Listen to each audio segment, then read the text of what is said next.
No episódio de hoje do Bus Talk, estamos com ele, que é um dos pilotos mais jovens da atual Stock Car Pro Series, ele que corre pela Shell na Full Time, equipe do querido Mau Mau, ele que já foi vice-campeão da Fórmula 4 italiana, já foi piloto da Academia Ferrari e foi campeão da Fórmula Regional, também correu na Fórmula 2, Gianluca Petekoff.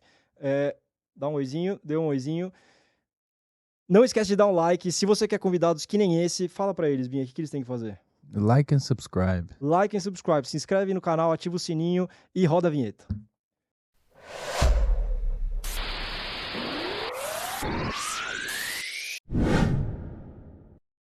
Sejam bem-vindos ao episódio de hoje do Bus Talk. Estamos aqui hoje com ele que é Primeiro que eu conheço ele há um bom tempo, ele ainda tinha os cabelos quando eu conheci ele, estava lá na Florida Winter Tour. Gianluca, seja bem-vindo, obrigado por ter vindo aí. Como que tá deixa eu apresentar meu querido amigo aqui, Caio Porra, Albuquerque. já dispensa apresentações, Desculpa, né? Acho que o exato. pessoal tá acostumado. Tá acostumado já, tá acostumado. E aí, como você tá? Prazer estar aqui com vocês. Pô, você também tinha mais cabelo quando eu te Tinha, conheci. tinha. Tinha cabelo, mas eu tinha mais peso também, então eu equilibrei, né? Pô, era pequenininho, acho que foi em 2014 lá no Por aí, meu, Guia lá de 2013 e kart. 14. Não, mas cara, esse ano tá indo bem pra gente. Um caminho novo, né? Pra quem acompanha aí faz algum tempo, eu fiz uma carreira inteira nas categorias de base lá na Europa. E voltei ao fim de 2021. Então tive um aninho de experiência inicial na Stock ano passado e esse ano primeira temporada completa, voltando a representar a Shell depois de ter representado eles muito, muito tempo, desde pequeno no kart, durante alguns anos meus de Fórmula junto com a Ferrari lá. E agora as coisas finalmente começando a se encaixar na categoria. A Stock é uma categoria extremamente competitiva, cara. Eu falo sempre, uma das mais competitivas do mundo em termos de proximidade entre os pilotos, em termos de variedade também. Um fim de semana o cara pode estar fazendo a pole ganhando, no outro ele tá andando em P13, P14.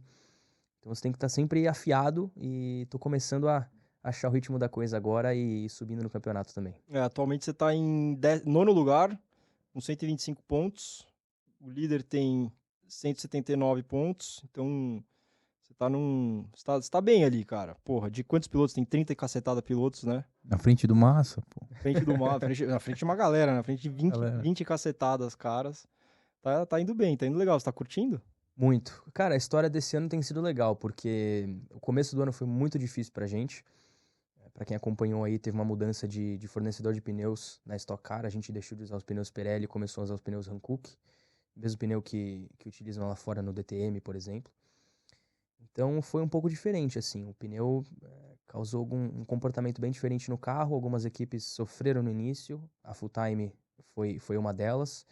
Mas a gente começou o trabalho para ir buscar. As duas primeiras etapas foram muito difíceis. Eu me envolvi em alguns incidentes também. E eu lembro de sair da segunda etapa em Interlagos, em último no campeonato, cara. Último, assim, último da tabela. Claro, não é fácil, né? Você olhar na tabela lá e ter que... Tem um slide lá do Instagram, você tem que ir até o último, lá só tem o seu nome lá sobrando.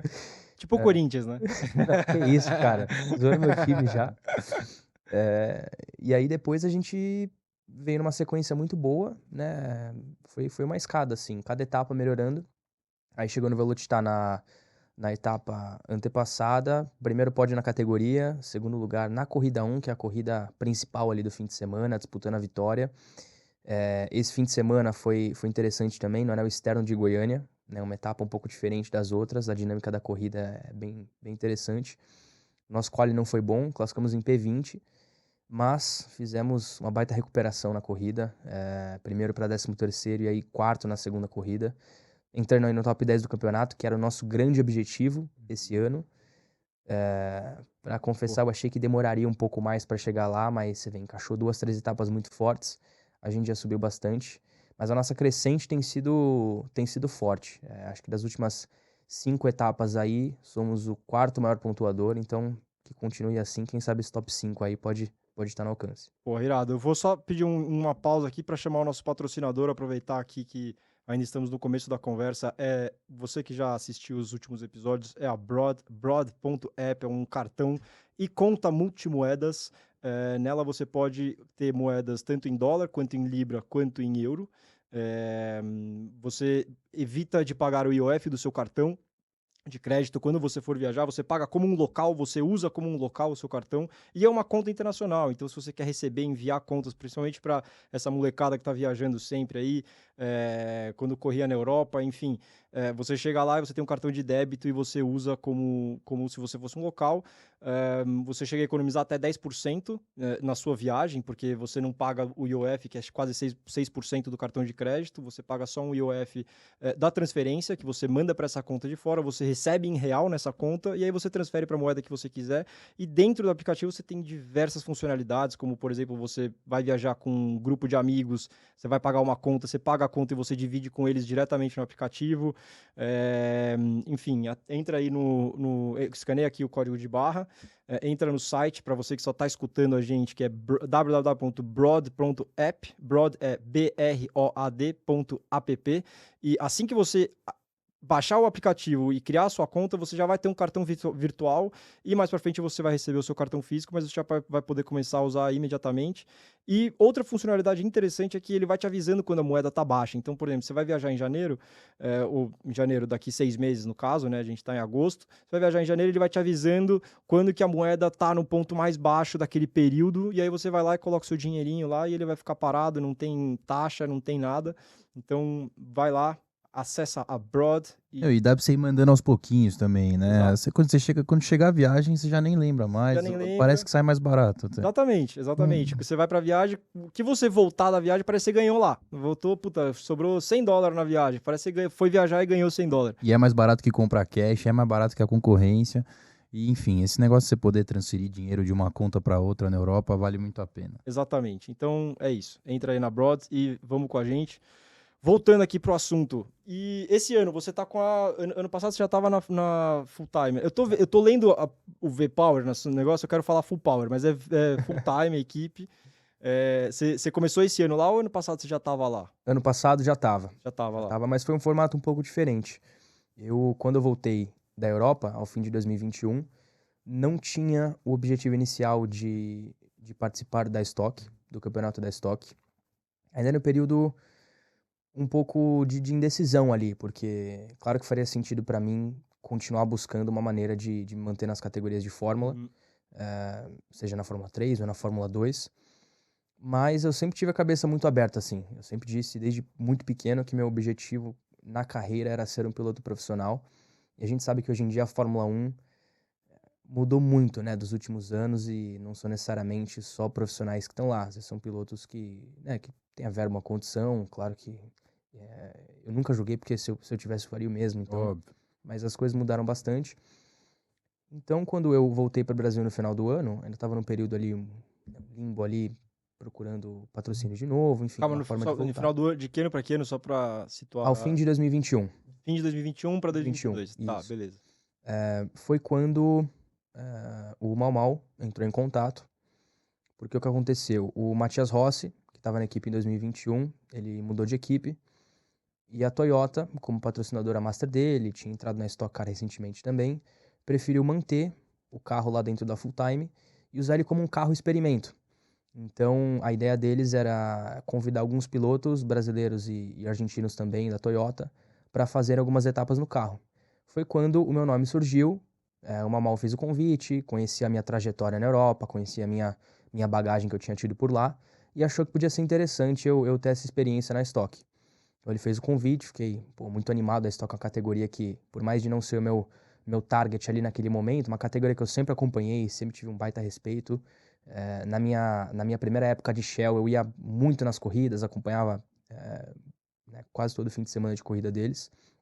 Então aceitei. Claro, tava pulando do futebol de campo pro futsal, ou vice-versa, porque era o mesmo esporte, mas praticamente outro mundo. Completamente assim, diferente, outra coisa. O carro, a dinâmica do campeonato, os competidores, né? Pô, eu tava acostumado a correr com os moleques da minha idade, de repente eu chego lá e olho pro lado, tem o Rubens como companheiro. Pô, o Rubens, cara, tem mais tempo de Fórmula 1 do que eu tenho de vida hoje ainda. Então, realmente muito diferente. O próprio Tony também lá dentro. Então foi bem diferente, tive que sofrer um pouco ali no começo. E no fim essa experiência se alongou bastante. Era para eu ter feito 1 ou 2 corridas, no fim eu fiz a primeira metade inteira do ano, foram 5 etapas. Aí alguns pilotos argentinos de fábrica lá da Toyota vieram fazer a sequência do campeonato e eu voltei para o carro na última etapa, quando eu já estava confirmado para esse ano de 2023 lá dentro da Full Time. Mas, cara, me adaptei bem. Claro, me senti muito confortável dentro da equipe, o que é muito importante, né? Não foi sempre na minha carreira que eu tive essa familiaridade com todo mundo. Uhum. E na Stock é muito importante, porque não é uma categoria que você treina muito, né? A gente não tem testes coletivos, você tem que chegar lá e se virar um pouco com 1 hora de pista total antes da classificação em cada fim de semana. Então, pô, imagina, a gente chega numa pista que faz muito tempo que a Stock não corre, né? Muito tempo, assim, nunca corri lá, então você tem que se virar nos 30 ali, é muito pouco tempo de pista, poucas voltas, pouco pneu. Então, você tem que estar muito confortável com a equipe para conseguir chegar naquela performance. E acho que é isso que tem feito a diferença esse ano, esse conforto entre todo mundo, essa confiança entre todo mundo, e a gente tem subido junto. Uhum. E como que foi a chegada na Full Time? Você foi companheiro de equipe do Rubinho desde sempre. Quem mais tá lá? Tem o Tony, O Tony hoje em dia, esse ano o Dudu também. o Rossi voltou, o Matias Rossi voltou para a equipe esse ano. Ano passado tava lá o Rafael Suzuki, Aham. que foi meu companheiro ano passado. Então, Você assim, chegou, gente porque muito você chegou, pô, você experiente. vai sentado do lado do Rubinho, querendo ou não, obviamente você já conhecia ele, você correu com os moleques também. E como foi, assim, teve uma interação, uma ajuda, assim, tipo, como dicas, enfim, como que foi, assim, esse primeiro contato com ele, assim? Eu, Ou não é, tinha um trabalho direto com ele? Não, assim, poder estar do lado ali e entender como ele trabalha junto com a equipe já foi um grande aprendizado. Claro que quando eu tinha algumas dúvidas, né, algumas perguntas diretas para ele, pô, ele sempre foi muito aberto comigo, 100%. Mesmo assim, a gente sendo competidor, ainda assim tem um respeito grande ali, uma abertura. Acho que é do interesse de todo mundo ali, pô, ter aquela harmonia no box, aquela abertura, todo mundo compartilhar informação, a gente vai se empurrando para frente, né? Uhum. Esse ano tem sido muito sobre isso. Mas aquilo que eu tinha comentado, cara, foi diferente, assim, para mim, entender como lidar com companheiros de equipe e rivais no grid ali que estão em outro momento de carreira do que eu, Uhum. outro momento de vida. Enquanto eu sou moleque ainda, aprendendo muita coisa, chegando na categoria agora, tem caras que são consagrados tanto dentro da Stock quanto em outras categorias mundiais, no caso do Rubens, do Tony, por exemplo, do Massa. Então você tem que aprender um pouco com cada um, os pontos bons, os pontos negativos, e também entender como levar essa competição com caras mais velhos. Claro que vão ter caras que às vezes né, lidam com você de uma forma um pouco diferente por você ser mais novo. Não necessariamente em questão de respeito, mas puta, de aliviar ali, falar, pô, cara, esse moleque chegando aí, Uhum. Uhum. vamos botar ele no lugar dele para ele entender como funcionam as coisas aqui dentro. Sim. Especialmente quando você fala de pilotos que estão na estoque há 10, 15, 20 anos. Uhum. Mas, claro, fui me acostumando aos poucos. Uma categoria dura também. Você Pô, é tem que difícil pra sempre. caralho. Muito, muito. Quando começou a cair a ficha, assim, que você ia pra estoque, qual que era a sua sensação? Você tinha medo, assim, porque a estoque é uma categoria muito particular, né? Você pega pilotos como, por exemplo, Massa, Tony, os caras que não tem discussão sobre qualidade e tudo mais, e sofrem, estão sofrendo até hoje, Tony sofre pra caramba. Vendo isso, você tinha algum medo? Qual que era a sua cabeça nesse momento, assim, de tipo, putz, eu vou pra estoque, mas, cara, eu sei que não é fácil, meu. Apesar de Eu, ter toda a bagagem que você já tinha na Europa. eu tive que virar a chave muito rápido, né, dos fórmulas para estoque. É claro que inicialmente, cara, foi um pouco difícil, porque pô, eu tive uma trajetória muito boa, muito forte lá na Europa, consegui vencer o título da Fórmula Regional. Naquele momento eu tinha conseguido aqueles 40 pontos da Superlicença, que hoje em dia, pô, chega a ser um desafio para muita gente que tá lá até batendo na porta da Fórmula 1 já. Então, não vou dizer que foi desanimador em nenhum momento, mas claro que eu tive que aceitar um pouco ali, putz, cara, agora deixa eu focar nessa nova Sim. oportunidade, né? Deixar de lado tudo que eu construí até agora, trazer a experiência que vai me servir aqui dentro. Mas, claro, né? Antes daquele primeiro fim de semana na estoque, cara, eu fiquei, sei lá, umas 2, 3 semanas na equipe, tentando buscar cada detalhe que poderia me ajudar, mas não tem jeito. Você não consegue estar realmente preparado até você Guiar o carro. sentir aquilo na pele. Uhum. Tem muita coisa, né? A Stock é um carro, por exemplo, falando de parte técnica, você tem ajustes dentro do carro para controlar ali durante uma corrida que você não tem, ou eu não tinha nas categorias que eu tinha corrido. O jeito de guiar o carro, ele, nessa nova geração de carros, né, a partir de 2020, o limite físico do carro, ele é muito abaixo ao limite mental dos pilotos. Uhum. Então, quando eu vim de uma Fórmula 3, uma Fórmula 2, onde, cara, eu tinha que guiar no instinto, tinha que, né, quanto mais tarde eu frear, quanto mais rápido eu entrar na curva, mais rápido você, eu tive que voltar muito nisso para entrar no Stock Car e aprender a guiar esse carro com paciência. É um carro que, no momento que você acha que você está indo mais rápido, na verdade você está indo mais lento. Uhum. Então, o tempo inteiro você fica até um pouco frustrado no começo, fala, cara, eu quero tirar mais performance do carro, eu quero guiar rápido e eu não consigo porque eu tento usar esse ímpeto aí e eu perco cada vez mais tempo. Uhum. Então, foram umas 2, 3 etapas até eu conseguir ajustar essa chave e achar o andamento das coisas ali. Mas eu tava muito ansioso no começo, muito animado, porque eu sempre gostei de competitividade mesmo, de poder tá perto dos caras ali e falar, meu, eu tenho que estar no meu limite, eu tenho que estar no meu 100%, porque senão outro cara vai estar, e aí eu vou, porra, qualquer detalhezinho eu já perco 5, 6 posições no grid. Isso pra mim sempre foi a melhor coisa dentro da Stock. É impressionante que é perto, né? É um peidinho que você dá que você cai 15 posições ali, se não mais ainda, né? Agora no anel externo, que a gente correu esse fim de semana, cara, é uma volta de acho que 2 km e pouco, uma volta de 50 segundos. Na classificação, assim, tinham 20, 24, 25 pilotos em meio segundo. Nossa, é muita. Qualquer traseiradinha na curva, você perde 2 décimos. Já te joga lá de P5, P6 pra P20. Mas isso que é legal também. E isso que foi meio que foi faseada, né? Foi em grupos de 3 carros. Então, tipo, mesmo com uma possível mudança nesse período de 1 hora, uma mudança de condição de pista, mesmo assim fica nesses meio segundo completamente louco. E você falou que esse ano você começou pedalando um pouco e você veio melhorando. Quais foram os melhores resultados que você teve esse ano? Cara, na etapa do Velocitar, eu fui segundo lugar na corrida 1. Aham. Na Stock a gente tem a corrida 1, que é o grid da classificação, a corrida que vale mais ponto. E aí, esse resultado da corrida 1, você inverte os 10 primeiros, vai para a corrida 2, onde já abre uma oportunidade aí de estratégia para priorizar a corrida 2 e tal. Mas esse ano conquistei o segundo lugar na corrida 1 do Velocitar.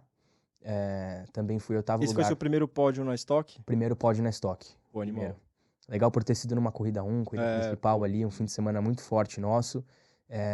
Já tinha conquistado 2 top 10 em Interlagos, P9 na corrida 1, P8 na corrida 2.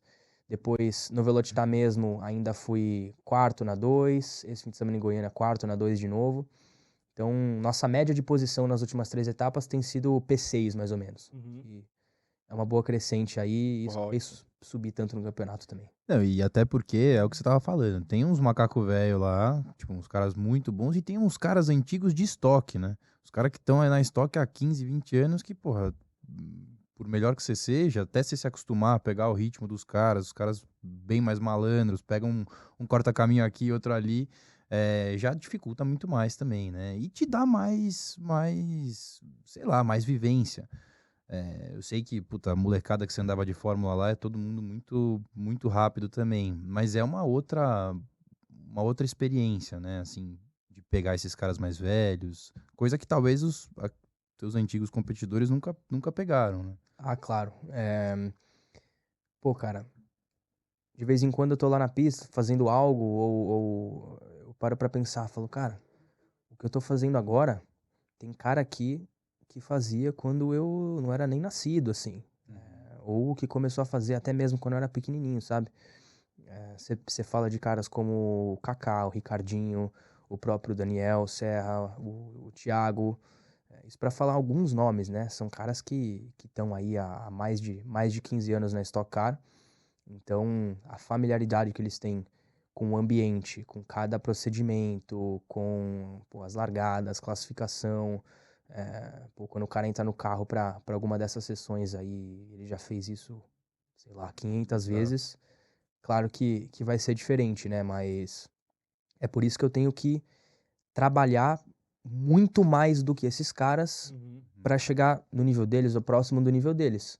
Porque se eu simplesmente confiar ali no meu potencial, no meu talento, não vai ser sempre que eu vou chegar e vou estar naquele nível ali. Então, cara, esse ano tem sido literalmente de muito trabalho, assim, de sentar no computador lá com a equipe depois das corridas ou antes das corridas e olhar os dados e vídeos das etapas anteriores da Stock lá naquela pista, da etapa anterior que a gente fez. Então, por exemplo, a nossa próxima etapa que vai ser no Velopark, no Rio Grande do Sul, daqui 3 semanas, daqui até lá eu tenho muito tempo para ficar com a equipe e focando, né, no que a gente pode melhorar da última etapa. Putz, o que faltou? Talvez um detalhezinho nas voltas de saída do pit para ganhar algumas posições, ou a largada. Então você vai revendo tudo isso e colocando em prática ali, porque um cara que já está na estoque há 10, 12 anos, que já está acostumado com o carro, que já está acertado com a equipe, que já está acostumado com tudo isso, vai ser mais fácil para ele se adaptar ali nos detalhes, né? Que ele já fez isso muitas vezes, para ele vai ser mais fácil se ajustar. Comigo, eu preciso ir atrás disso. E acho que por isso que tem... Aprendendo, você tá numa escola. Exatamente. Por isso que a sensação desse ano tem sido tão boa, porque a gente veio realmente construindo isso. E quando a você cada etapa. vê resultado é do caralho, né? Muito, muito. Para mim, pode- para equipe, os engenheiros, os mecânicos que fazem o pitch lá, que estão dando duro todo final de semana. Então, tamo num bom momento agora. É o teu segundo ano de estoque, é isso? Isso. Primeira temporada completa, mas Primeira segundo ano na completa, tá. categoria. Ele fez umas coisas ano passado. Caralho, o que eu ia te perguntar agora? Puta, esqueci. Bom, As foda-se. coisas estavam dando certo, é legal ver a equipe dando certo. As coisas... Ah, não, eu ia te perguntar sobre o ano que vem, assim, eu sei que a gente tá na metade da temporada ainda, mas ano que vem você já tem, você continua, você tá com um contrato longo, como... O meu contrato no momento é para essa temporada, Aham. 2023, mas claro, tem um interesse mútuo muito grande entre a equipe, a Shell e eu de continuar esse projeto, porque tá dando muito certo. Quando a gente vê essa escalada nossa até agora, claro que dá um ânimo, Pra todo mundo, pré-ânimo né? para ano que vem, né? Então, acho que esse projeto vai continuar e quem sabe abrir o ano que vem com uma outra mentalidade também, né? Se a gente conseguir fechar forte esse ano e conquistar esse objetivo do top 10, aí a gente já pode falar, cara, a gente já mostrou que o nosso potencial, a nossa velocidade tá lá, né? Eu já me provei como alguém que pode disputar lá na frente na estoque. Agora vamos começar uma temporada com um objetivo mais definido de talvez brigar por um título, ou talvez brigar por se firmar ali no top 5 do campeonato. Eu acho que não tem jeito assim, por mais confiante que a gente seja, enquanto a gente não sentir aquilo na pele, é difícil você estabelecer um objetivo desse. Ainda mais dentro da estoque. Como que foi a mudança? Eu sei que assim, é completamente diferente, nem o que eu vou te perguntar é completamente diferente do outro e nem é fácil de responder, mas como é que foi o pular de um Fórmula 2 para um estoque, assim? O que você diria que você sentiu de diferença principal? Eu me sentia muito lento, É, muito isso lento. com certeza. Sim, os tempos de reação, né, na estoque, comparando assim com as categorias de kart, você sai de um shifter, de um kart de marcha muito rápido, e aí você pula num cadete, onde você tem todo o tempo do mundo dentro do carro para pensar. Talvez não nas corridas. Na corrida não. 20 nego do seu lado se jogando na largada.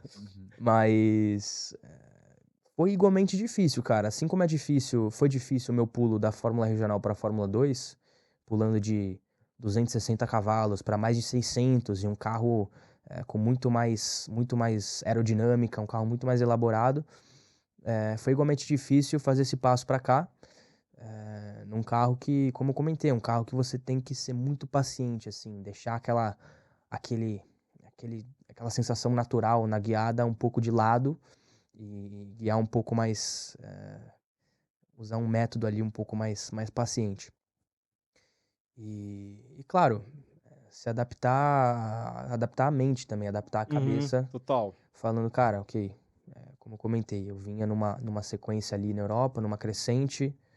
Ao fim da temporada de 2020, na regional, já foi um ano muito difícil no fora da pista. A gente vai passar por lá. Isso. E aí 2021 já foi um ano bastante bagunçado ali, e mesmo com aquela primeira experiência da Fórmula 2, não era o que a gente tinha nos planos, né?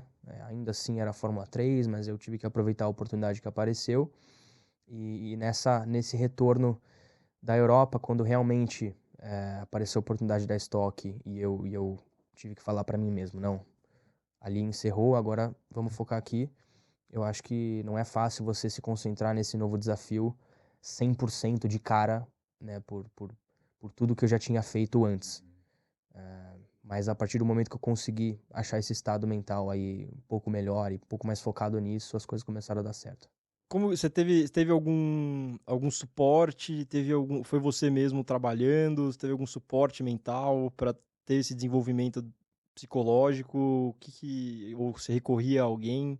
Como que foi esse desenvolvimento, assim? Cara, eu sempre gostei, assim, de ouvir as pessoas, especialmente as pessoas mais velhas, mais experientes, sobre diversos assuntos. Uhum. Sempre um cara muito, muito observador. Eu falo, putz, se eu tiver numa mesa com pessoas mais velhas que eu, que estiverem falando sobre assuntos interessantes, a última coisa que eu vou falar, que eu vou fazer ali é falar. Eu sou exatamente assim Eu também. adoro observar, adoro absorver. E então tive algumas pessoas, né? Meu pai foi um deles, mas acho que quem mais me ajudou, até antes, né? Durante o meu ano da Fórmula Regional e até hoje, é o Zé Delia, Sei, da sei. Pilotec. Eu Pilotec. sempre fui muito próximo dele, ele sempre me ajudou a encontrar esse estado mental mesmo para não deixar de perder o foco, não deixar de, né, não bagunçar as coisas na cabeça, isso sempre me ajudou muito. No período que eu tive na Ferrari, você faz muita preparação mental também. Acho que algumas técnicas que eu aprendi lá me ajudaram também. Tipo o quê, assim? É, cara, tem um negócio interessante que eles trabalham lá, que é estado de foco, assim, para você entrar naquele túnel. Uhum. E eles usam alguns aparelhos para medir as ondas cerebrais e alguns parâmetros. No começo, eu achava que aquilo lá era Fake besteira, news. assim. BS. Cara, tipo, eu sentava lá numa cadeira, aí tinha uma tela de computador, eles falaram, ok, agora vamos colocar esse aparelho aqui em você, era tipo um capacetinho assim, doía a cabeça pra caralho, que apertava, tinha uns pininhos assim, e aí aquilo vai medir suas ondas cerebrais. Aí, sei lá, vai aparecer uma linha e uma bolinha seguindo a linha. Quando você estiver focado, a bolinha vai subir. Quando você estiver desfocado, a bolinha vai descer. Falei, porra, fácil, né? Só vou concentrar aqui, top. Aí comecei o negócio, a bolinha, pá!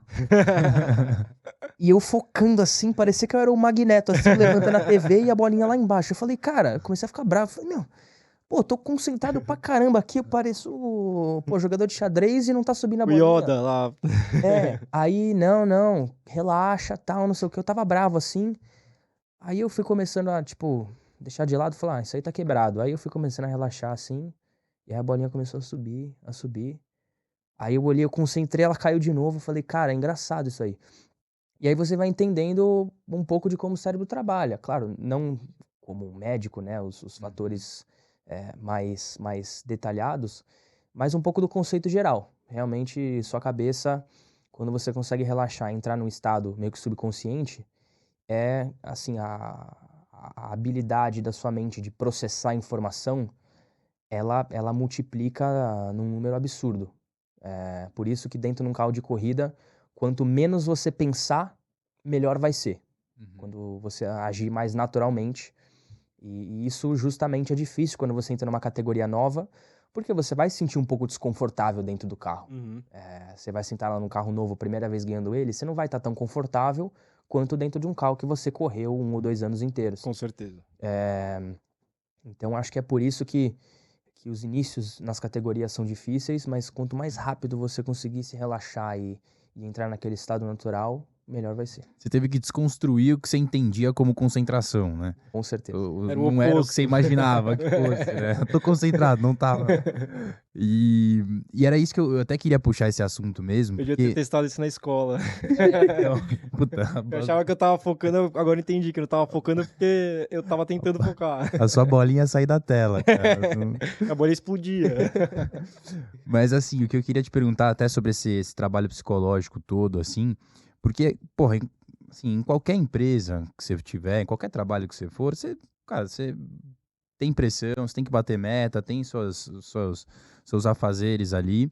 eh, mas, assim, obviamente que na maioria dos lugares as pessoas têm um pouco mais de paciência do que no automobilismo, por exemplo, né? Lá, porra, bobeou, você perde teu lugar e o que mais me assusta, assim, é que essa pressão começa muito cedo, né? Pro cara que vai trabalhar, muitas vezes, né? Se o cara fez a faculdade, fez o trajeto normal, ele já começa mais velho, né? No automobilismo, não. Às vezes um moleque de 13, 14, 15 anos já tá sofrendo uma pressão para bater tempo e ainda tem que trazer patrocínio, ainda tem que arrumar dinheiro, não sei o quê. Então, assim, é uma pressão que começa muito jovem, né? Então, entrando nesse trabalho psicológico aí, era só, assim, tentar entender o trabalho tem que ser... Esse trabalho psicológico tem que começar lá de trás, né? Lá no início. Então, assim, eu imagino que deva ser um negócio bem complicado mesmo. Muito.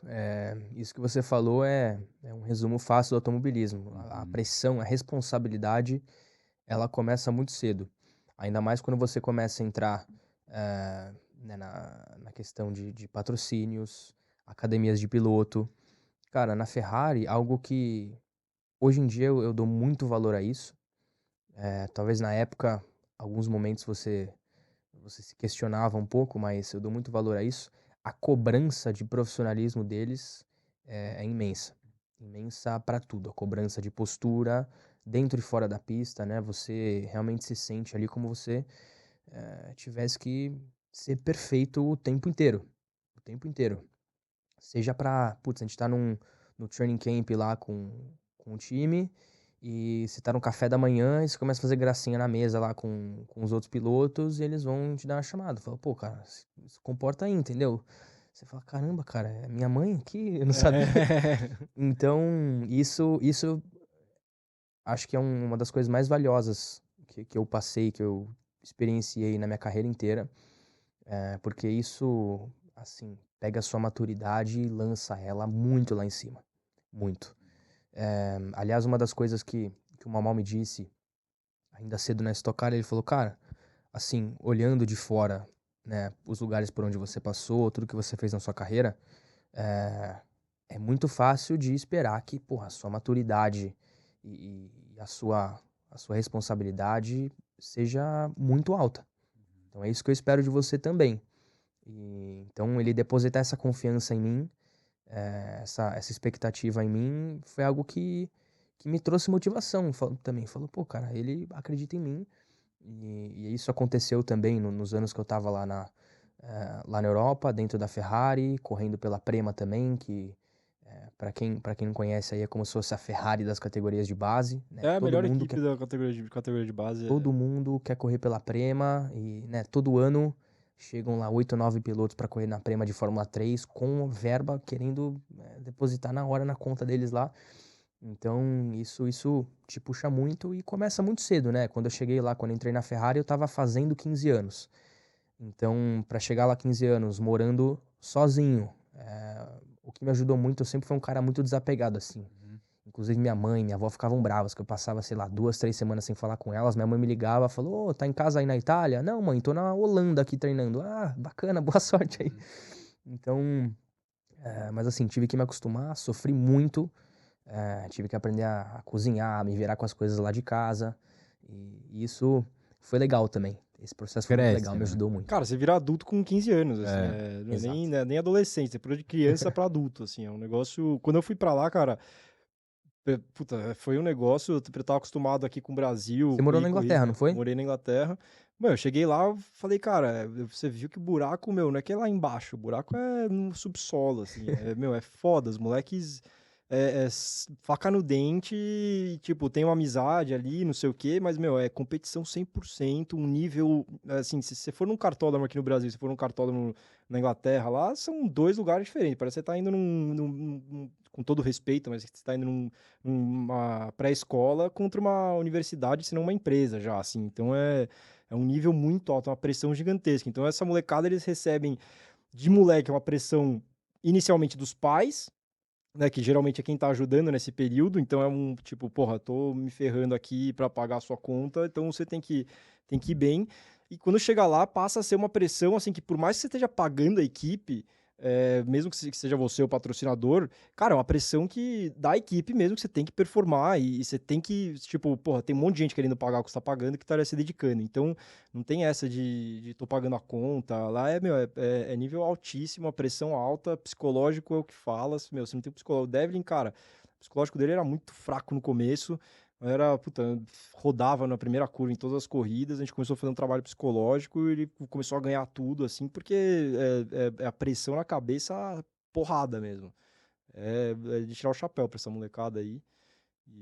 Eu olho assim e eu acho o automobilismo muito parecido com o tênis, por exemplo.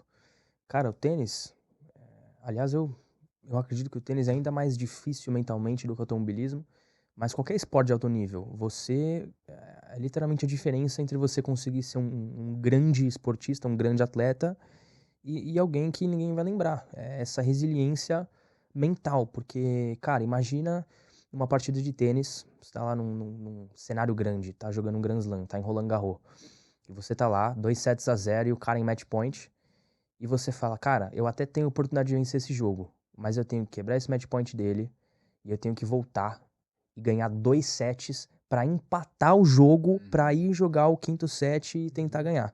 Então imagina o peso mental. Tipo, ó, eu consigo vencer esse jogo, mas eu tenho que ser perfeito durante mais 2 horas e meia pra conseguir virar.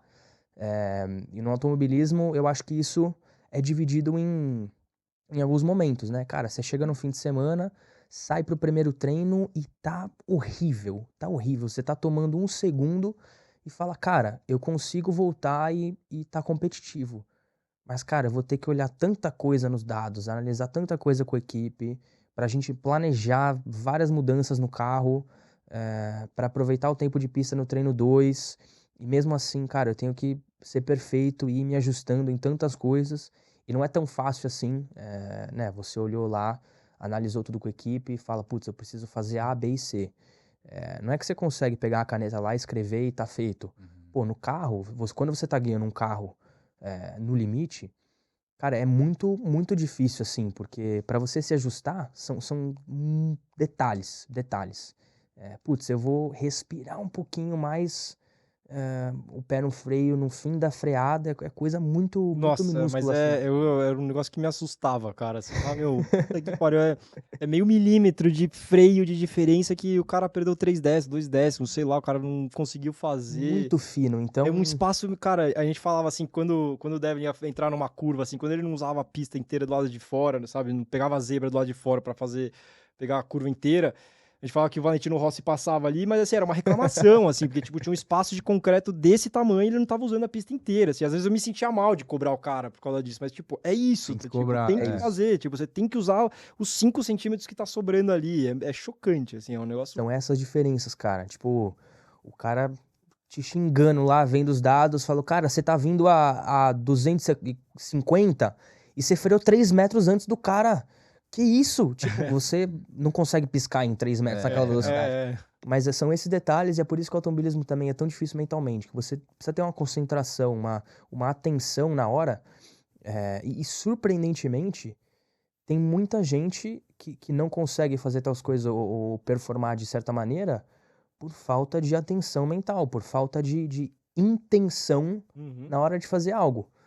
Eu já peguei, isso já aconteceu comigo muitas vezes, especialmente na época da Fórmula 4. A Fórmula 4 é uma categoria que você treina muito, você cansa de treinar, de estar na pista. É o completo oposto da Stock ou da própria Fórmula 2, Fórmula 3. Você cansa de treinar. Treino pra Porque você imagina, em uma temporada, uma temporada de Fórmula 3, você anda 5, no máximo 6 mil quilômetros. Numa temporada de F4, você anda 20 mil brincando. Uhum. Porque você tem as etapas. Eu lembro que eu fazia o campeonato italiano e alemão. Então são 14 finais de semana de corrida totais. Então isso eu até ia te perguntar isso. Dá pra fazer Dá. Dá. os dois campeonatos ao mesmo tempo? Mas Infelizmente agora, Mas a hoje eu não equipe era a sei. mesma equipe? Como é que funciona? mesma equipe. Mesma equipe. Mesma equipe que fazia. O mesmo carro, Aham. Infelizmente agora acabou o campeonato alemão. Não existe mais. Ah, não sabia. Mas era muito, muito normal, assim. Porque o campeonato, né? 7 etapas Empurra um durante pouco o o ano. microfone não, empurra ele assim, só pra sair. Ah, um pouquinho. É, só pra sair a sombra Ah, do tá. seu rosto. 7 etapas no ano é muito pouco, né? Acaba sendo muito, muito espaçada. Putz, tem vez que você faz uma etapa, a próxima daqui 3 meses.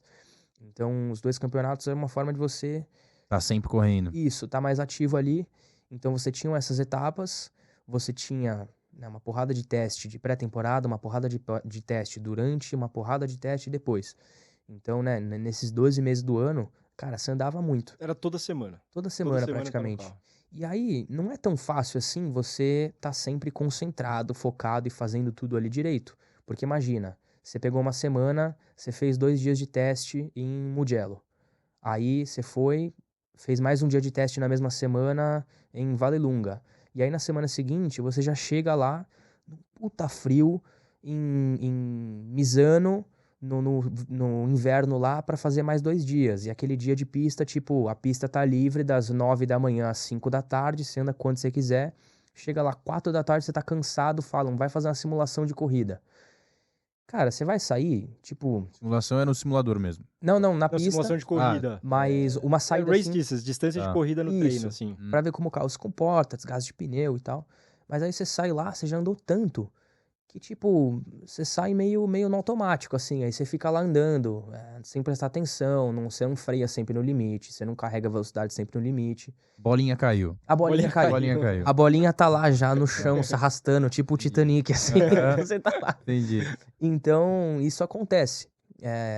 Então, cara, essa parte mental do automobilismo, é por isso que eu é o falo. mais importante. É o pilar principal que segura a estrutura toda. Não, tinha semana que a gente testava, sei lá, segunda e terça na Inglaterra, aí terminava o treino, montava no avião, chegava na quarta-feira de manhã na outra pista, na França, sei lá, na Espanha, aí se preparava quarta-feira, testava quinta e sexta, meu, chegava uma hora, Não, eu já, obviamente eu conhecia muito bem ele, eu olhava pra ele assim, eu já via que o olho dele começava a ficar vermelho no canto, assim, era uma característica dele, assim, falava, meu, já stop, Cansou. já cansa, vamos descansar, tirava, matava, assim, metade de uma tarde já parava pra ele conseguir aproveitar outro dia, senão acabou, você perde um dia inteiro, assim.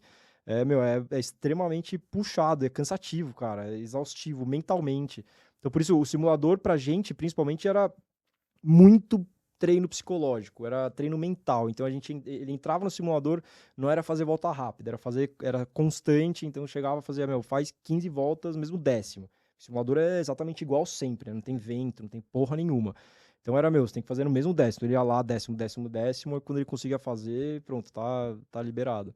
Mas lá na Itália você já fazia simulador pra caralho também, né? Muito, muito. Eu fazia tanto diretamente junto com a Ferrari, não no simulador deles de Fórmula 1, mas uma empresa que era em Maranello também, a gente fazia lá. Ah, yes. Isso, a IS, que atendia a FDA. E também na Prema mesmo. Eu nunca fui um cara muito do simulador. Tipo, nunca tive simulador em casa, nunca competi online. Tem pilotos que eles tratam com a mesma seriedade o real e o simulador. Uhum. O próprio Verstappen acaba a corrida de F1 no domingo, ele volta pra casa domingo à noite e tá jogando É o simulador. simulador. Então eu nunca fui muito disso. Eu joguei muito mais videogame de o Madden de NFL e um FIFA às vezes, muito mais do que videogame de corrida. Então eu cheguei lá, era um pouco novo pra mim, eu não tava acostumado, tinha uns viciados lá que adoravam. O Enzo era um deles, cara, o Enzo ele adorava simulador. E eu ficava bravo, porque o meu primeiro ano lá, eu era companheiro de equipe do Enzo na F4. Ele tava lá na segunda temporada e eu estreando. E esse ano, a gente, dos 365 dias do ano, ou melhor, dos 300 dias que a gente ficou na Europa, tirando, janeiro e dezembro, desses 300 dias, a gente deve ter passado uns 250 juntos, porque a gente tava junto o tempo inteiro. A gente morava em Maranello, a gente tinha as mesmas atividades, a gente viajava junto pras corridas, a gente era muito perto lá. E a gente fazia simulador junto. E aí, cara, chegava lá, ele saía, tipo, fazia, sei lá, 1:35.0.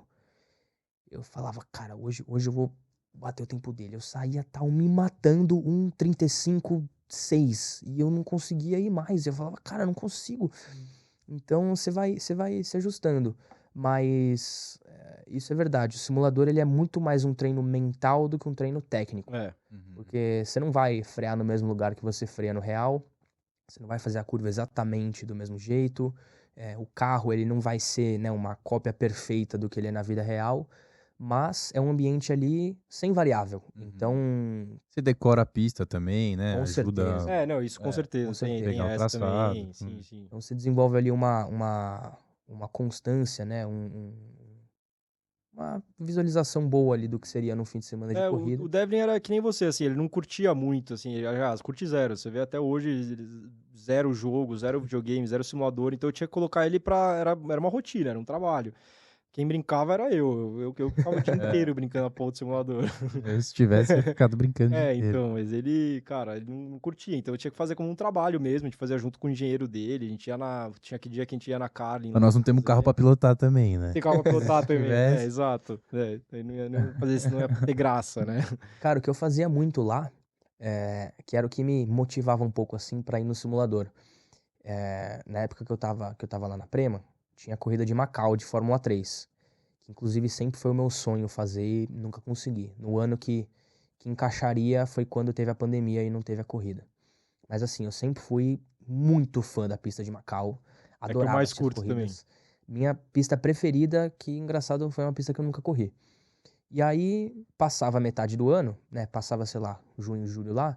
Eles começavam de vez em quando a fazer simulador pra Macau. Porque, pô, uma pista muito mais complexa do que fazer simulador pra uma pista qualquer, né? Pra, sei lá, Spa. E aí, eu sabia que os caras tinham começado a fazer. E eu enchia o saco Pra fazer do também. pessoal do simulador, quando eu tava na equipe dos engenheiros, quando eu tava lá na IS, né, dos instrutores lá que acompanhavam a gente, e eu enchi o saco e, tipo, eu tinha as 2 horas de sessão lá. Cara, passava 20 minutos que eu tava fazendo lá de F4, eu falava, cara, bota só um Macau aí, só pra eu testar.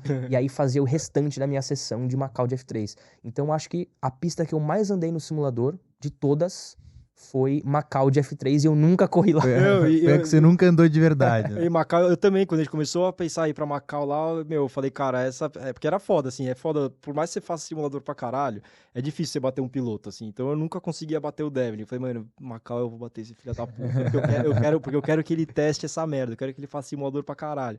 Juro por Deus, eu fiz acho que o triplo de simulador que ele fez pra Macau, meu, a pista é sensacional, é uma adrenalina, assim, de se guiar no simulador, imagina você guiar ao vivo lá, meu. Você tá louco, aquelas curvas, você, meu... É chocante Macau, cara. Abre, quem tá assistindo aí, abre um onboard de Macau do Leclerc que tem no YouTube, que é um board que todo mundo usa, que é do caralho. Macau é muito foda. E aí eu consegui ser mais rápido que ele, mas só nessa pista. Tem simulador na Stock, alguma coisa assim que você... Cara, na equipe a gente tem. A gente usa um software lá que tem o modelo do carro da Stock, tem as pistas. Mas é aquilo, eu gosto de fazer na semana da corrida. Então, geralmente a gente viaja na quinta-feira. Eu pego lá segunda e terça pra esquentar mesmo, né? De novo, o modelo do carro não é muito parecido assim, mas o traçado, né? As pistas são até que parecidas, então consigo usar isso pra ir testando algumas coisas, algumas linhas, né? Preparar um pouco a mente, porque, cara, falam muito que às vezes a mente ela não consegue diferenciar o real e o fictício, né? Então, isso me ajuda muito na visualização. Então, putz, eu faço ali uma bagagem, né, de 2 dias de simulador ali, no total eu ando, sei lá, 2, 3 horas, e aí tenho muitas voltas na cabeça já para quando eu sair pra pista pela primeira vez na sexta. Então, putz, tô saindo lá pro shakedown, enquanto todo mundo tá saindo pra volta 1, eu tô saindo pra volta, sei lá, volta 100. Mentalmente teoricamente, a mesma coisa. Então, isso me ajuda muito. Eu comecei a fazer isso esse ano. Eu percebi que isso começou a me ajudar muito. Então, por exemplo, no Velocitar, é uma pista muito técnica mesmo. É fácil, é clichê falar, a pista é técnica. Mas não é toda pista que é técnica. Tem pista que talvez vai ser um pouco difícil e tal, mas é uma pista técnica porque as curvas, elas são... Você tem que guiar de uma forma elaborada nelas. E são curvas com diferentes elevações, diferentes velocidades. Você tem que realmente ter uma guiada, né, uma utilização de pedal, de volante bem afinada para você fazer uma volta rápida lá.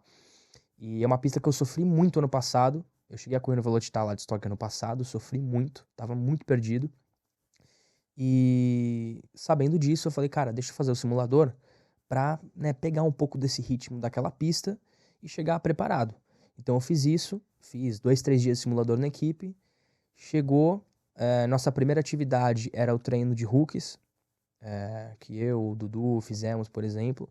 E a gente saiu pra pista e já conseguiu fazer um tempo que, tipo, ao longo do fim de semana, esses tempos eram tempos equivalentes aos primeiros. Aquele fim de semana a gente tava muito forte, classifiquei em terceiro, fui segundo na primeira corrida. Então acho que ajudou muito ter essa preparação mental no simulador antes. Você tá morando aqui em São Paulo? Eu me mudei pra Indaiatuba no final do ano, um pouco mais pertinho ali da equipe. Ah, tá. A equipe não é no Rio, né? Eu achava que era no Rio. Ó. Não, é por aqui, é em tá. Vinhedo, em Entendi. Vinhedo equipe. Pertinho também. Bem do lado. Eu mudei com a minha irmã e com a minha mãe. Mas eu tenho vontade de voltar pra São Paulo. Eu sinto um pouco falta desse movimento. Sim, sim. Foi a única coisa que eu senti muito quando eu tava na Europa. Não é a falta da família, nada. Isso sim, pra mim foi muito tranquilo. Mas a falta de movimento. Maranello lá, que nem Inglaterra. A maioria dos lugares. É Se Maranello. você não tiver nas capitais ali, meu. Cara, Maranello não tem absolutamente nada. Inglaterra também, mas tipo, pelo menos a gente morava em Londres, tinha um bom movimento. Tava cara, fácil. então. Vida mansa em Londres. Ok, mas vai pro interior também. Não Nossa, tem mais nada. tem porra nenhuma, é só vilarejo naquela porra. Cara, Maranello, o pessoal às vezes, Maranello, pá, Ferrari. Mas é o tipo de cidade que se não tivesse a Ferrari lá, Não ia ter não nada. tem nada. não ia nem aparecer no mapa, É. como muitas outras, assim. E só tem fazenda lá. Fábrica de balsâmico. Exatamente. Putz, Tem nada. Vamos passar um pouco da sua carreira, cara. Puta, não tem como a gente não falar com detalhes. Você começou a andar de kart com que idade? Eu não peguei nada de kart, eu peguei só... Quem te colocou nessa primeiro... fria? Quem na fria, eu coloquei meu pai na fria aqui. Também. Eu comecei a andar de kart com 6 anos, comecei a correr quando eu fiz 7, em 2010. Um pouquinho de novo. Ah, tá. Comecei em 2010 a correr de kart. Cara, claro, meu pai sempre foi fã de corrida, ele chegou a correr um pouquinho antes de eu nascer, pouca coisa. 2010 você tinha 8 anos, é isso? Eu tinha 7 já. Tinha 7. Eu fiz 7 no fim de 2009 e aí tinha beleza. 7 durante o ano. E, assim, ele teve uma pequena experiência ali. Meu pai era muito novo quando eu nasci. Quando eu nasci, meu pai tinha 22, minha mãe 21. Então, não fui tão planejado assim. Então, eu era bem novinho, meu pai parou, tal, começou a trabalhar. Mas fui sempre eu que me incentivei, assim, a fazer. Ele assistia as corridas, vira e mexe, ia nos kart com os amigos brincar, e eu tava sempre junto, acordava cedo pra assistir, ia com ele pra assistir ele correndo lá. E aí comecei a encher o saco dele. Com 5, comecinho de 6 anos, encheu o saco dele e ele tentando me deixar de lado, né? Acho que sabia, né, que ia doer no bolso quando começasse. Aí, não, calma, só com 12 anos, ficava me enrolando, né? Aí um dia, cara, cheguei na escola, um amigo meu da minha sala, mostrando pra todo mundo a foto que ele tinha ido no kart, andando no kart e tal, falando isso, aquilo. Nossa, cara, eu fui correndo em casa bravo com meu pai e falei: o meu amigo lá, o Felipe, ele foi andar de kart, agora você tem que me levar, senão eu não vou falar mais com você. E aí ele se ferrou, aí a gente começou a ir, aí era uma vez, sei lá, a gente foi uma vez, aí passou um outro mês, foi de novo, aí toda semana, todo fim de semana, 2, 3 vezes por semana. Eu era um vício, assim, chegava da escola, pai, vamos. E aí no fim do ano, ele contratou uma equipe profissional, isso fim de 2009, comecinho de 2010. Aí comecei a treinar e comecei a correr já o Campeonato Paulista. E aí aquilo vai escalando, né? Vai subindo. Acho que não volta mais atrás a responsa, né? Vai crescendo. E aí você começou, você andou de kart aqui, você chegou e eu lembro que você fez os Winter Tours lá, que foi quando a gente se conheceu. E aí Isso. depois você chegou a correr na Europa ou você já foi direto pro carro na Europa? Eu cheguei, fiz, né, o começo da minha carreira de kart aqui no Brasil. Fui campeão brasileiro, venci os campeonatos por aqui. Aí fui correr nos Estados Unidos, esse ano que a gente se conheceu, acho que 2014. Venci o Florida Winter Tour, que é um campeonato do começo do ano, mas muitos consideram como o principal campeonato do kartismo americano, que lá acho que o campeonato americano em si, que é o Grand Nationals lá, os estrangeiros não podem correr. Então o Intertour é onde junta todo mundo, o campeonato mais forte lá. Eu venci esse campeonato esse ano.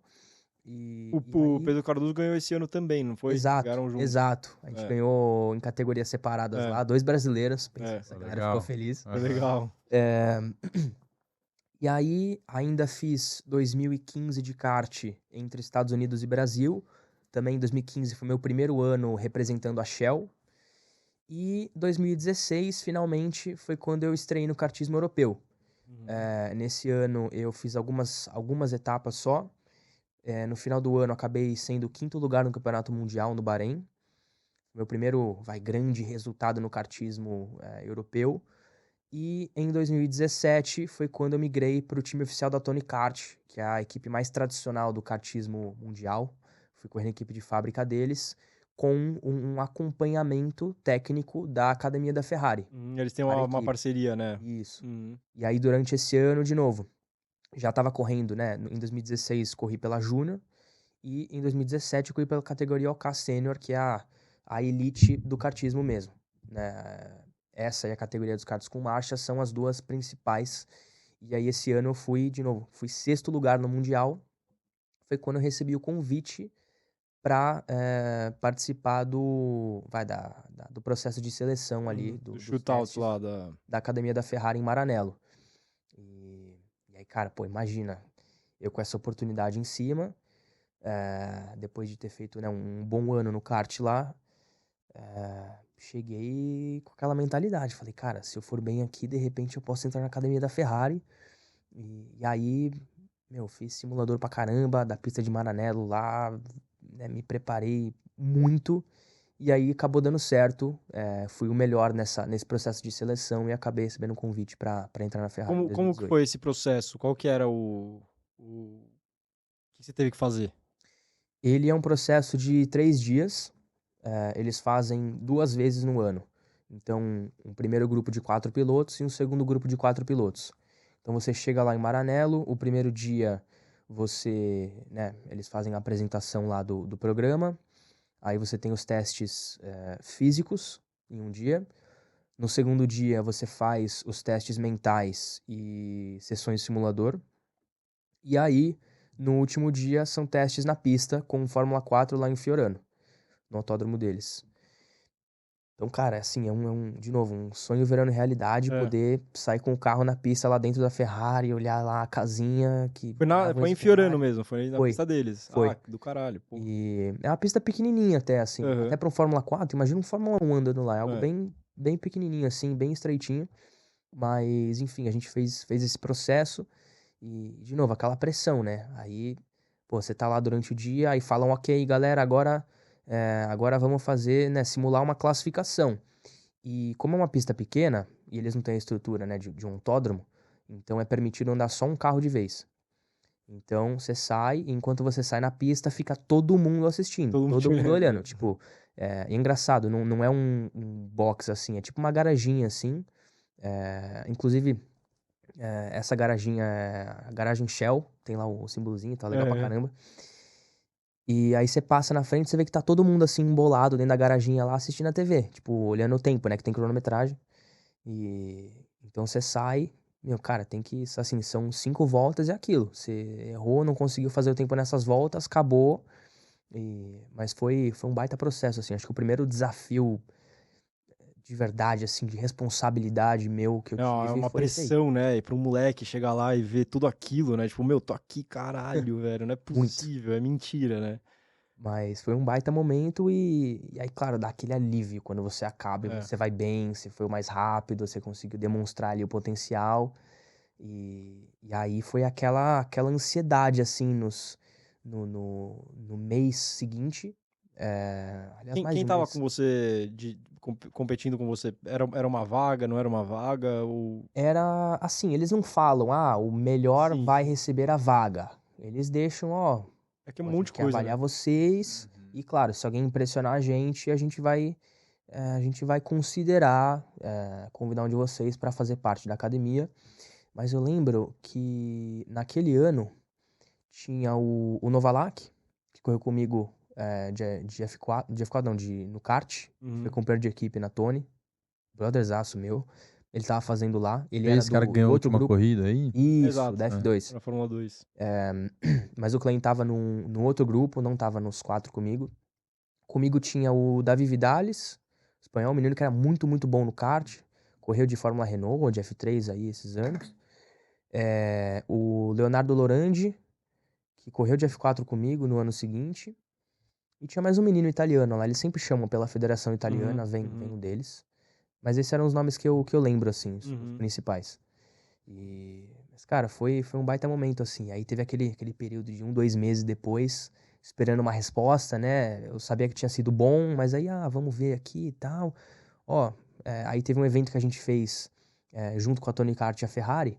E aí o Massimo Rivola, que era o diretor da FDA na época, que chegou a ser diretor esportivo da Ferrari há muito tempo, e naquela época ali ele estava cuidando só da academia da Ferrari. FDA é Ferrari Driver Driver Academy.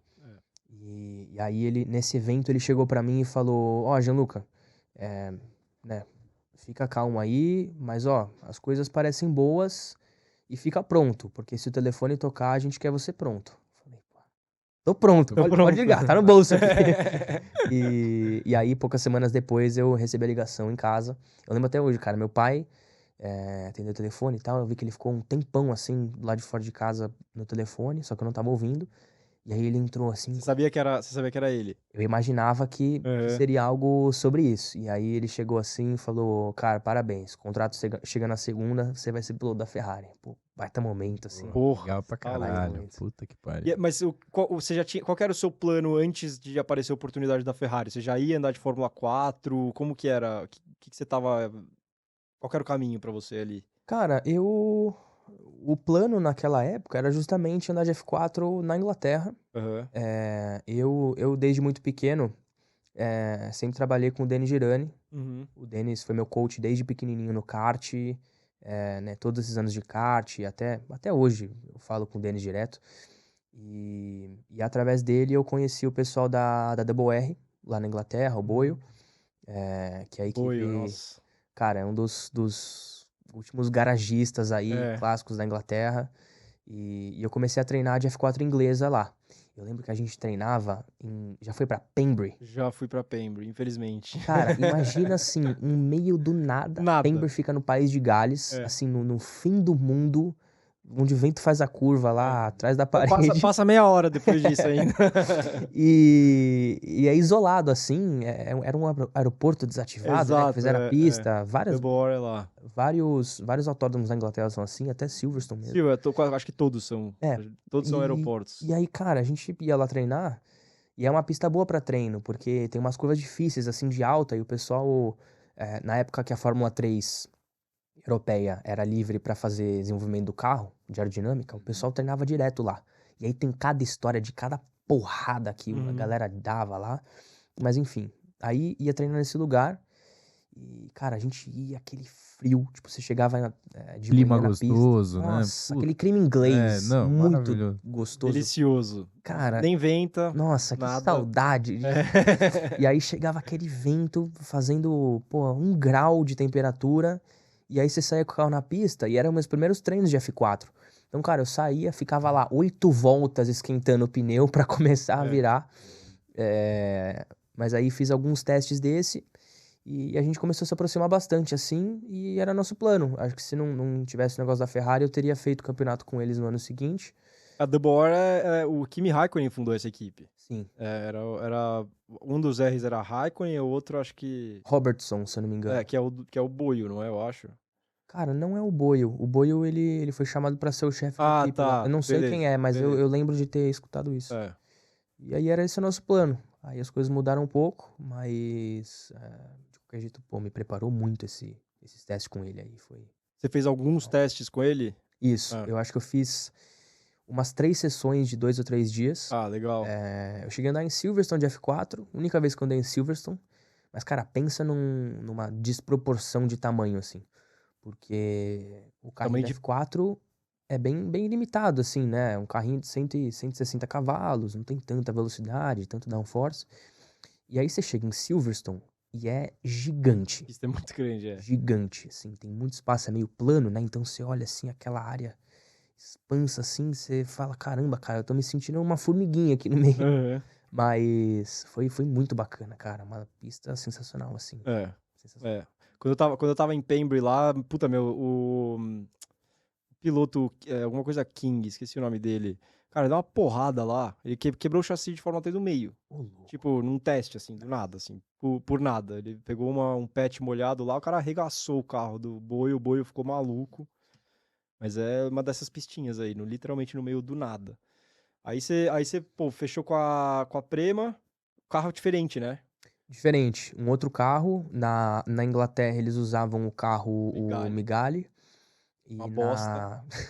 Carro horrível. não era o melhor carro do mundo. Era o pior. Quase, tava perto, cara, tava perto. E aí na Itália e na Alemanha eles usavam o Tatus, É. que é o carro que usa até hoje. Hoje em dia é uma geração nova, já com halo e tal. Esse é um puta carro. É. Puta, redondinho o Não, carro, caralho, bem feito. caralho. O Megali, meu, você olhava, tinha uns buracos no meio do carro, tipo, uns espaços do side E o bico, pod. assim, a frente dele parecia uma salsichinha, assim, um É, negócio meio largo, é. assim, estranho. Até beleza, isso feio, beleza. O cara era ruim, o não, cara era mal feito. horrível. Mas, cara, eu vou falar, até o próprio F4 Tatus lá, é um carro muito limitado, porque é um carro, ele tem pouquíssima aerodinâmica. É. Pouquíssima aerodinâmica. Tipo, zero aerodinâmica na frente e atrás um pouco só. É um carro com pouca potência. O diferencial desse carro, por regulamento, ele é todo aberto, então ele patina muito a roda. Então, tem assim, eu lembro no calendário lá, tipo, e a gente ia correr na Áustria, no Red Bull Ring lá, e tem aquela curva 2 em subida, aquele biquinho lá em cima. Era uma curva claramente pra fazer o primeiro ou segunda marcha naquele carro. Tinha que fazer em terceira, porque senão você não conseguia sair da curva, o carro ficava patinando. Uhum. Então, cara, de novo, um carro dificinho, assim, de pegar a mão. Mas eu lembro muito que quando eu cheguei lá, aí realmente eu senti a pressão, assim. Foi o primeiro momento, depois de ter feito, né, o kartismo na Europa, depois de ter feito lá os treinos com a WR, eu cheguei lá e eu falei, caramba, cara, agora eu preciso Lá que você ser diz profissional. Na Prema. Na Prema. Na Prema. É. Porque o trabalho que você faz durante um teste, você já tem um engenheiro trabalhando com você o tempo inteiro, análise de dados, a gente tinha um checklist do carro, que eu saía do carro lá depois da sessão e eu completava ele. Ah, o carro tá se comportando de tal maneira. Problemas que eu tive problema com o câmbio, com, né, a transmissão do carro, com o motor, tal. Como é que estavam os freios? Então eles cobram de você essa listinha, que é algo que eu uso até hoje, né? Eu tô na Stock Car e eu uso isso hoje em dia, é algo muito, muito útil para você organizar o pensamento ali, senão você sai falando com o engenheiro, você se perde. Putz, o carro nessa curva, naquela curva, aí falando uma corrida, putz, na volta tal, você se perde, você não consegue lembrar de tudo. Então esse checklist, ele ajuda muito a você organizar a cabeça ali um pouquinho. E isso me pegou de surpresa, assim, quando eu cheguei, pô, meu primeiro teste de F4 lá, né, ainda meio café com leite e os caras já me cobrando. Aí você termina o teste de 2 dias, você tem que fazer um reporte de tudo o que aconteceu, o que você achou do carro em tal momento, quais foram as mudanças que você fez no carro, o que você achou delas. Então, cara, era pegado assim, mas ajuda muito, é aquilo que eu falei. Profissional, era 100% Exatamente, profissional. ajuda muito na maturidade. Essa pressãozinha é braba, mano. Você tinha de companheiro o Jack Durhan era seu companheiro de equipe. Aham. Jack Durhan, o Caio fez uma corrida, aí tinha o Enzo, Ollie Caldwell, isso na alemã. Aí na italiana, mesma coisa. Eles iam Então, revezando. pessoal, eu lembro que esse ano aí, Isso 2018. isso, eu, o Enzo e o Ollie Caldwell corremos o ano inteiro nos 2 campeonatos. Aí o Jack Durhan fez várias corridas com a gente, tanto do italiano quanto do alemão. O Caio chegou a fazer a corrida lá com a gente, a final do campeonato alemão. E a Amina Alkubaisi, que são as irmãs, né? A Amina e a Hamda. A Amina correu esse ano aí com a gente. Acho que ela tá correndo ainda Eu vi ela de onde? Dubai, essa menina? Isso. Mas, enfim, Hoje deve estar naquela F1 Academy, né? Ou não? Isso. Acho que tava ela e a irmã correndo nesse campeonato esse ano. Ela tá na MP. Mas, cara, foi Amina. um ano legal, assim, e me ensinou muita coisa, assim. Aquilo que eu Esse falei, ano aí... cansando de treinar. Esse ano você já teve uma vitória, você terminou em quarto no campeonato italiano de lata. na cara do gol. Com 5 pódios, uma vitória e uma melhor volta. Quarto no italiano já é brabo, meu. Foi um bom ano. A gente sofreu um pouco no campeonato alemão, nos 2 anos, na verdade, mas não sei. A gente não conseguia ter a performance de algumas outras equipes no cara a cara, assim, na Alemanha. Eu lembro que Hockenheim era uma pista que a gente sofria muito. Cara, a gente dominava nos outros lugares, chegava em Hockenheim e a Prema ia mal. E foi vários anos. Desde o ano do que correu o Marcus Armstrong e o Yuri Vips lá de F4 na Alemã. Depois o meu ano, esse meu primeiro ano, meu segundo ano, o ano depois. Cara, Hockenheim sempre foi uma pista difícil, assim, pra gente. E eu lembro que tem algumas histórias com o Ângelo. O Ângelo é um dos fundadores da Prema, né? O Ângelo Mr. Prema. Rosin. Rosin, ele mesmo. O Ângelo, eu brincava que era o nono, né? E a Grazia, que é a esposa dele, a nona. Eles, né, bem tradicionaisões, assim.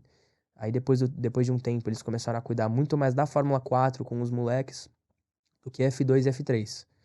E ele, cara, pensa os italianos bravos, assim, vovozinho bravo italiano, é o Ângelo. E a gente teve algumas discussões ao longo do meu período na F4 lá, mas discussões porque, tipo, ele confiava em mim mesmo e eu, porra, adorava representar a equipe, e aí a gente discutia de vez em quando. E aí teve uma corrida em Hockenheim que a gente não foi bem, né, sofrendo igual toda vez em Hockenheim, e aí a gente, na terça-feira depois da corrida, tinha um teste em algum lugar, sei lá, Zandvoort. E aí eu cheguei no teste, e a gente tinha a nossa reuniãozinha pré-teste, e aí eu comecei a falar de Hockenheim, eu falei, mas peraí, cara, antes da gente falar daqui, pô, vamos falar Hockenheim de novo, porque foi tal problema. E ele ficou bravo, falou, cara, você não fala do carro, porque o carro tava bom, você tem que aprender a guiar o carro. Mas teve algumas, cara, teve uma muito boa, depois eu vou achar esse vídeo, em Oschersleben, abertura do campeonato alemão, 2019. Pô, eu como piloto, um dos favoritos ao título. Na equipe eu era o piloto, né, que estava no segundo ano, que tinha a responsabilidade de ganhar. Aí chegou na abertura, ganhei a primeira corrida do fim de semana. Na segunda corrida, que estava chovendo, vinha secando, eu vinha de pneu slick muito mais rápido. Acabei me tocando com o companheiro de equipe, perdi a asa. Eu entro no box, cara. Isso tem na transmissão. Eu entro no box assim, eu tava muito puto. Naquela época eu não me orgulho muito disso, mas eu era muito pavio curto, assim, eu me estressava muito fácil, eu era um pesadelo pra equipe, pros engenheiros, assim, reclamava pra caralho. E aí eu vinha brigando com o meu engenheiro no rádio, falando, não, o menino me bateu, não sei o quê. Aí eu entro no pit lane, assim, pra parar, tava acabando a corrida, então eu não ia nem voltar pra pista. E aí já dá pra ver o Ângelo descendo bravo, assim, vindo até o carro. Aí, cara, eu encosto, ele começa a gritar, assim, aí eu levantei do carro, comecei a gritar com ele de volta, a gente, tipo, na transmissão, assim, mostrando a gente brigando com o outro, assim, eu saio andando bravo. Pô, não sou muito alto, mas naquela época eu era até menorzinho ainda, assim, eu saía andando todo bravo. De capacete ainda. Nossa, cara, mas foi, de novo, me ensinou muito, cara. Pô, em 2019 você ganhou a primeira corrida na italiana e na alemã. Isso. O italiano a gente começou muito bem o campeonato. Eu corri com o Hauger em 2019. Foi meu grande rival, assim. Cara, eu sempre fui muito amigo do Denis, baita moleque, assim, como pessoa, como competidor, como piloto. O Denis, ele tá na Prema até hoje, né? Ele tá na Fórmula 2 na Prema, não tá? Ele tava no passado, esse ano tá na MP. Ah, tá, ele tá na MP. Tá na MP, foi pra lá, mas eu falo muito isso, cara. De todos os pilotos que eu corri contra lá, o Hauger sempre foi o mais rápido, sempre foi o melhor, cara. Assim, eu perdi pra ele em 2019, mas realmente ele foi superior, é um cara muito, muito bom. Eu me pergunto às vezes quem é o piloto que eu acho que tem melhor chance de chegar na Fórmula 1 e quem que é o melhor dessa geração aí. E eu falo ele até mais do que o Pourchaire, né? Dos pilotos que correram ao meu lado, eu corri muito pouco contra alguns. Acho que eu não cheguei a correr contra o Vitor Martins, corri muito pouco contra o Caio, que ele tava na Renault e nas outras F4 e eu do outro lado. Mas dos que eu competi ao lado ali, cara, o Hauger sempre foi o cara, assim. Acredito ainda que ele vai chegar lá. Ele Red Bull, ele é Red Bull ainda, né? Ele é Red Bull, ainda é Red Bull. E aí, esse ano você terminou em segundo na italiana, um puta resultado. Esse foi que ele ficou em primeiro, é isso? Isso. Esse campeonato aí, Esse Oschersleben é aquela que tem aquele catavento na... Não é, né? Aquela... Sabe, você sai de frente pro box, assim, você sai do box, de frente tem um catavento gigantesco, assim, gigante. É uma pista na Alemanha. Não é? Cara, eu acho que não, mas era uma pistinha bem pequenininha, assim, Não é também. uma que é oval, né, que eles corriam Indy lá. Né, essa é Lausitzring. Lausitzring, exato. Essa aí, corri também, em 2018. É. Pistinha legal, cara, pistinha bacana, assim. Eu atolei o carro nessa pista. Aí você fez o segundo ano de Fórmula 4 italiana-alemã, e aí você foi pra Fórmula Regional também com a Prema. Exato. E aí foi do caralho, você foi campeão no primeiro ano. Esse ano, cara, esse ano foi um ano bagunçado, né? Porque foi o ano da pandemia, então a gente começou o ano, a gente fez o nosso primeiro teste de pré-temporada em março ainda, né? Começando, o campeonato ia começar em abril. Aí a gente fez esse primeiro teste em porque era março. 2020, né? Isso. Uhum. E aí, tipo, na semana seguinte, assim, a gente preparando pra ir pro outro teste, falaram, não, peraí que tem uma doença aí, parece que estão limitando, né, as atividades gerais e viagem e tal, e aí, de repente, o negócio explodiu, pá. Peraí que o mundo vai mudar rapidinho. Segura aí 1 ano e meio. Não, tanto que na Fórmula 1, eles estavam na Austrália. Eles estavam na Austrália, ia rolar o negócio. A galera tava no autódromo, exato. no primeiro treino livre. E aí pararam o negócio.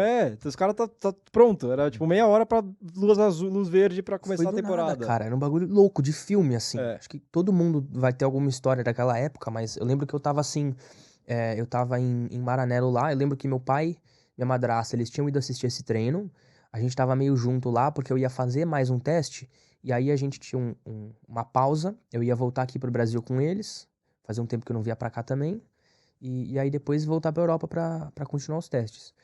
E aí, cara, tipo, os dias mudando assim, e a equipe falou, cara, eu não acho que vai ter esse outro teste semana que vem, vamos esperar. E na Itália o bicho pegando fogo. Pegando fogo. Aí realmente falaram, não, pode ir pro Brasil porque não vai ter esse teste, vamos voltar só no outro lá.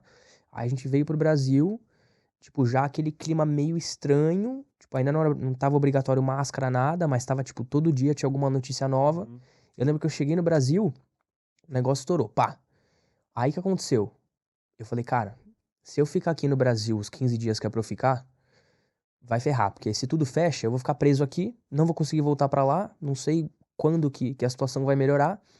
Então eu falei, deixa eu voltar pra Europa, porque pelo menos se eu vai ficar preso em algum lugar, eu fico lá. E aí foi isso que eu fiz. Fiquei, sei lá, 2, 3 dias no Brasil, voltei lá pra Europa. E aí no que eu cheguei, deu 3 dias, falaram, tá tudo fechado, cancelado, todo mundo em casa, lockdown. E aí foi aquilo pelos próximos 3 meses e meio, até a gente começar a ter atividade de novo. Você ficou lá? Fiquei lá. Fiquei lá, preso na Europa. Maranello. Eu fiquei na Inglaterra, na casa da minha ex. Aí fiquei... tá. Tava namorando na época e, enfim, fiquei na casa da família dela lá. Mas, cara, tipo, sem notícia, assim. Tipo, de repente amanhã vão falar pra eu voltar, ou daqui no final do ano não vai ter nada. Ninguém sabia porra nenhuma. Naquele escuro, né? Tipo, esperando notícia e sem muita informação da FIA, sem muita informação de ninguém. E aí eu lembro que a gente teve uma reunião online lá, isso depois de um mês já. Teve uma reunião online com a Ferrari e falou, cara, a situação não tá muito boa, parece que eles querem voltar às atividades de pista só depois de... Eles tinham falado agosto, e isso era, tipo, fim de abril, assim. E, caramba, cara, vamos ficar mais 4 meses aqui. Aí as coisas começaram a voltar um pouco, aí no fim a gente foi começar a ter teste no fim de junho, e aí o campeonato realmente foi começar em agosto. Mas nesse período, o que aconteceu? Primeiro, o câmbio foi a loucura, assim. O euro que tava, sei lá, 3,90, 4 e pouco no começo do ano, que a gente fechou o orçamento, pulou pra 6,50. Só esse pequeno fato já ia ferrar a gente. Cara, você pega isso num orçamento enorme. E aí, a Shell falou, cara... Não precisa nem ser enorme o orçamento, viu? Exatamente, qualquer Quando coisa... você manda aquele trocado pra broda ali, também já pesa. E aí, a Shell falou, cara, infelizmente vamos ter que tomar algumas decisões aqui, porque né, todo mundo, não só a empresa, mas assim, todo mundo tava numa situação difícil e tiveram que fazer alguns cortes e cortar uma parte do meu patrocínio. E infelizmente isso me deixou numa situação apertada ali, porque começou o campeonato, depois das 3 primeiras etapas eu tava, né, Isso uma boa antes de margem. começar a temporada, os caras já Antes de cortaram. começar a temporada, já falaram. E aí a gente começou o ano, passou as 3 primeiras etapas, eu tava liderando o campeonato, e aí de repente, cara, ferrou. Tipo, não sabia se eu ia correr a próxima. E aí a gente começou nessa correria, e aí nisso a Americanet e a Matrix, aqui no Brasil, entraram como patrocinadores para esse fim de ano. A Ferrari também se comprometeu com uma ajuda nesse final de ano, algo que eles não costumam fazer, Fazem nem a só pau. em situações muito, muito emergenciais, assim. E aí eu consegui encerrar o ano, mas na minha cabeça era assim, cara, se eu não for campeão, acabou. Deu. Arruma a mala e casa, porque Uhum. na situação que a gente já tá, liderando o campeonato, já tá difícil de ter alguma perspectiva para ano que vem. Se eu não trazer esse título para casa, ferrou, tô no olho da rua. Então, cara, cada final de semana era uma batalha, assim. E assim, tem também um outro lado que eu não julgo porque eu acho que é natural, mas quando você na sua equipe tem 4 pilotos e 2 deles já estão, né, confirmados com o dinheiro na mão para correr com você no ano seguinte, e tem um outro moleque que você sabe que tá meio fudido ali e provavelmente não vai ter orçamento para seguir, é claro que você quer deixar todo mundo feliz pra ter uma sequência boa, né? Putz, o moleque já vai correr com a gente F3 e tal, já tá fechado. Uhum. Pô, vamos fazer vamos agradar aqui um pouco mais, né? Pra priorizar o ano que vem nosso. Então não foi fácil esse fim de ano, meio que se arrastando lá algumas vezes. Sabe Não, a aqueles... primeira metade você começou primeiro com quarto, aí segundo, primeiro, segundo, primeiro, segundo, primeiro, segundo, primeiro, quarto, terceiro, segundo, segundo. Absurdo. Então, porra, foi um começo muito bom assim, e acho que por isso também que eu consegui me segurar no final, porque, pô, cara, eu chegava classificação em Imola, tomava 9 décimos, falava, caralho, Uhum. porra, desaprender a guiar eu não desaprendi, Uhum. então vamos ver o que dá pra fazer, e aí ia me salvando, aí, cara, pô, corrida em Monza, eu tinha dominado no teste de pré-temporada em Monza, foi uma pista que eu sempre gostei muito. E é uma pista que, especialmente nos carros menos potentes, cara, é impressionante a quantidade de tempo que você consegue tirar nas curvas em Monza. Uhum. Porque, pô, você dá o pé um pouquinho antes de uma saída de chicane, você tem uma reta imensa depois, cara, você vai ganhando até o É. final. Você vê a Então, telemetria, né? No finalzinho, ela saindo, isso. subindo, fazendo assim, ó. Então, pô, não é só motor também, mas claro que o motor é uma grande parte. E era uma pista que eu adorava, fui muito bem no teste de pré-temporada, e aí chegou no fim de semana antes da corrida, a gente fez o treino, um treino extra lá na quinta-feira, eu fui primeiro, tipo, enfiando 3 décimos, e aí falaram, putz, cara, sabe o que aconteceu? A gente achou um problema no seu turbo, e aí é arriscado, porque, pô, se você for pra corrida assim e aí quebrar no meio da corrida, você abandona, então a gente vai ter que trocar o seu motor. Eu falei, ok, beleza. Aí chega no treino oficial na sexta-feira e eu saio, tipo, faço um tempo lá, sei lá, 1:46,5. E aí falo, tipo, meio lento assim, mas eu falo, vai que a pista, o vento, sei lá. E eu falei, aí, qual que é a referência? A referência é 1:45,5, você tá um segundo atrás. Eu falo, caralho. E aí você chega pra ver o dado e, tipo, o motor era uma tartaruga, assim, de reta. E aí eu falo, cara, pô, bota outro motor de volta, vamos correr esse risco, tá muito lento. Ah, não, vamos ver aqui, dar aquela ajustadinha, mas realmente vamos ter que correr com esse motor, infelizmente e tal. Aí dá aquela desanimada, mas aí, puta, ainda consegui ir lá, fiz a pole, perdi a volta por conta de passar em uma bandeira amarela, mas aí fiz dois segundos lugares esse fim de semana aí, fui o melhor da equipe. Mas assim, tipo, batalhando assim. Quando chega Uhum. nesse momento que você sente que a equipe não tá, ela Você tá do não é seu mais lado. prioridade, Não, não é nem prioridade, que ela tá do seu lado, mas ela não tá de mão dada, sabe? Tipo, Não. que ela vai empurrando as coisas, né? Tá bom, não, vamos trocar. Puta, você já, meu, aí tem que entrar a cabeça no lugar, É, porque sem é se você, perder. aí você vê que é você e você, né? Porque o automobilismo é, cara, um esporte extremo, como a gente comparou com o tênis, extremamente individual, né? Sim. Você tem você e a equipe, você tem os companheiros de equipe, mas os companheiros de equipe não estão trabalhando para você.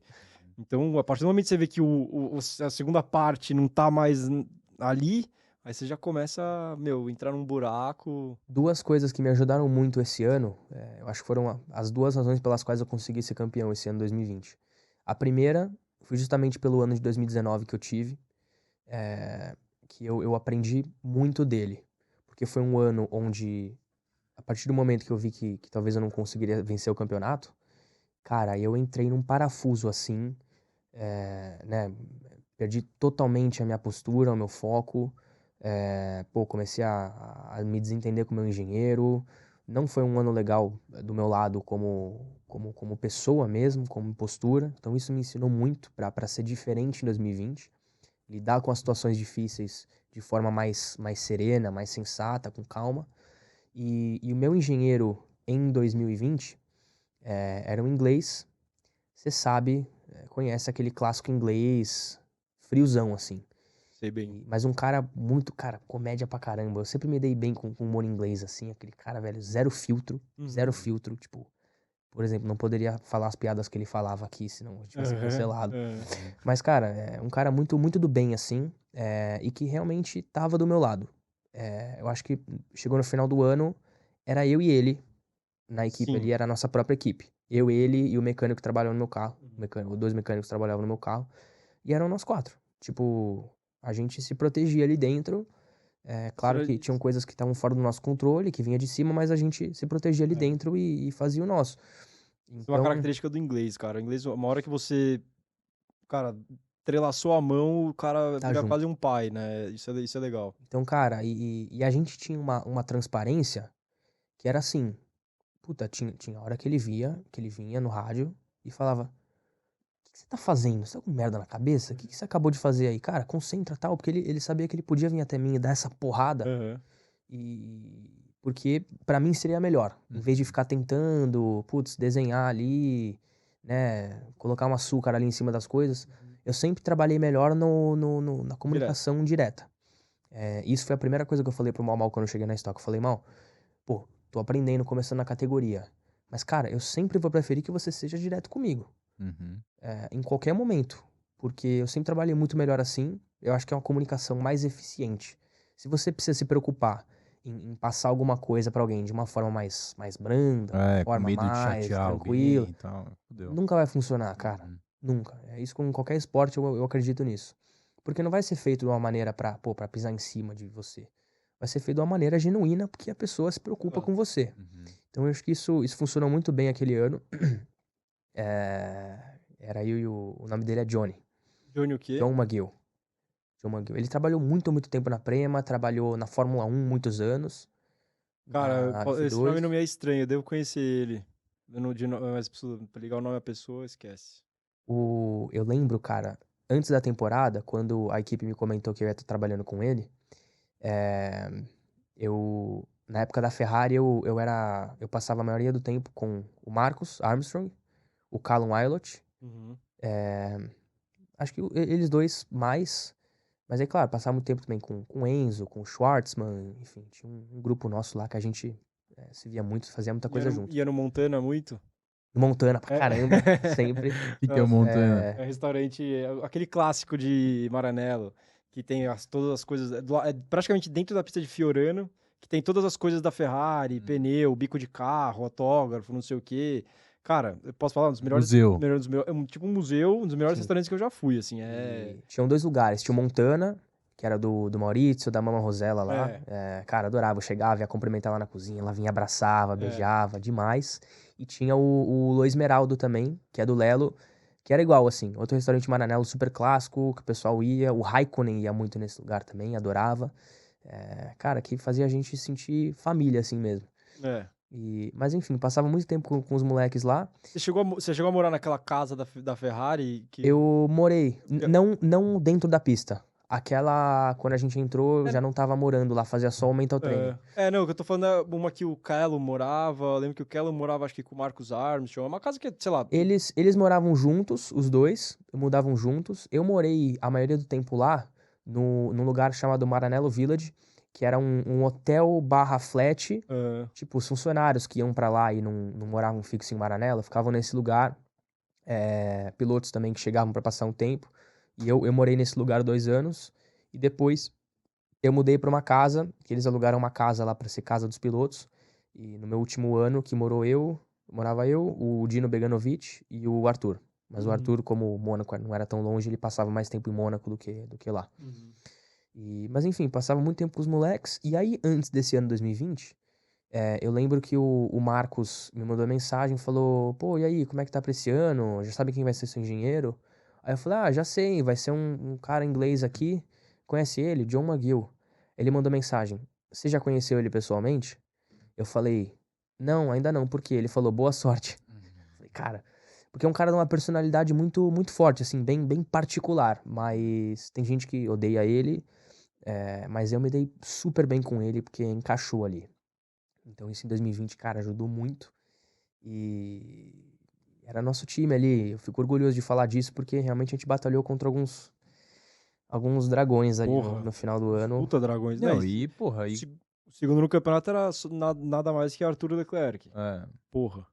E isso o Leclerc já tava na Fórmula 1, Leclerc, né? Já, lógico. Já há algum tempo. Tava na Ferrari já e... Claro, cara, eu não vou falar, sentar aqui e falar, priorizaram ele. Não, cara, tipo, normal, assim, o andamento das coisas, sabe? Não tem o que fazer. It is what it is. Tem que aceitar. Normal, cara. Mas, pô, baita competição ali dentro.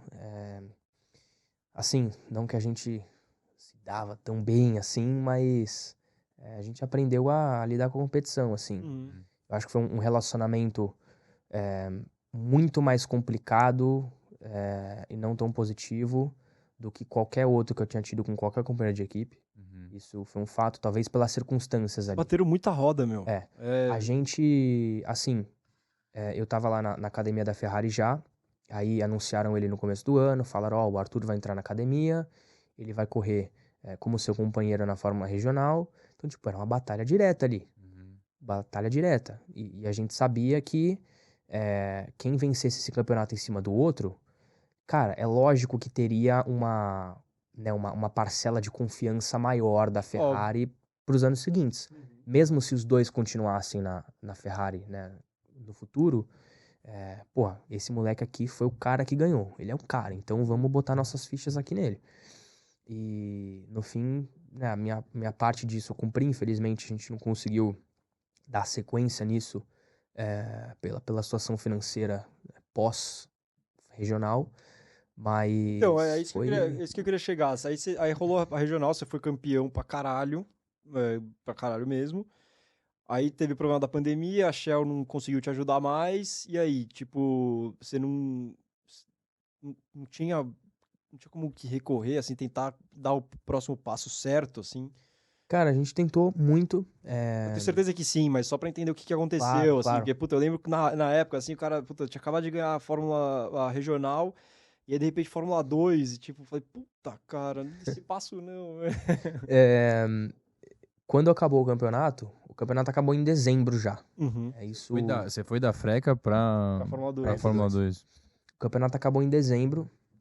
Foi difícil, porque acabou meio em cima da hora. Geralmente os campeonatos acabam, começo de outubro. E aí esses de base, né? Aí você tem bastante tempo pra ir atrás de patrocínio e tudo mais.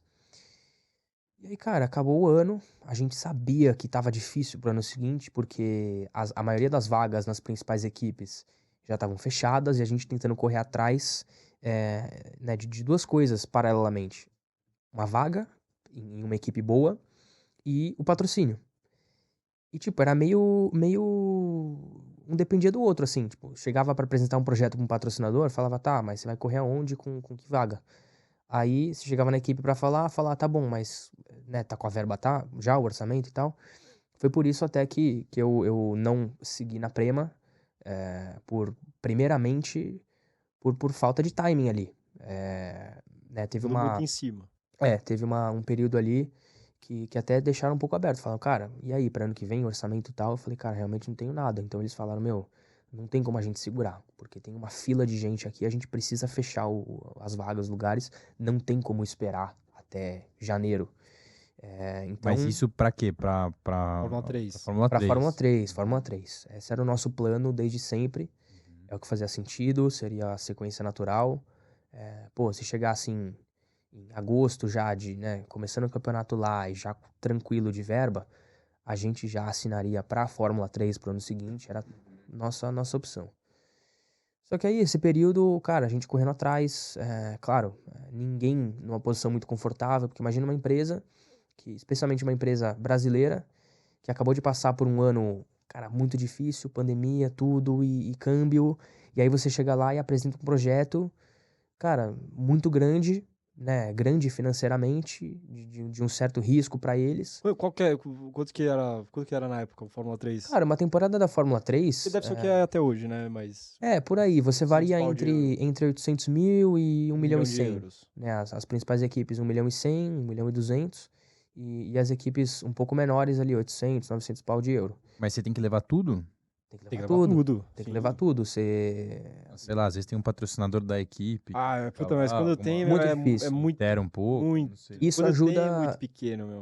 isso ajuda assim, tipo, putz, eu fui lá, venci o campeonato. Isso aconteceu comigo nessas negociações. Venci o campeonato. Pô, tô chegando como um cara que acabou de ganhar o campeonato, um cara já com os 40 pontos por licença, da academia da Ferrari até o momento. Claro que em vez de cobrar 1 milhão, os caras vão cobrar 850, 800. Podem te ajudar Tá. nisso. Uhum. E aí compensam isso com o orçamento dos outros pilotos da equipe, ou a própria equipe colocando ali uma ajuda.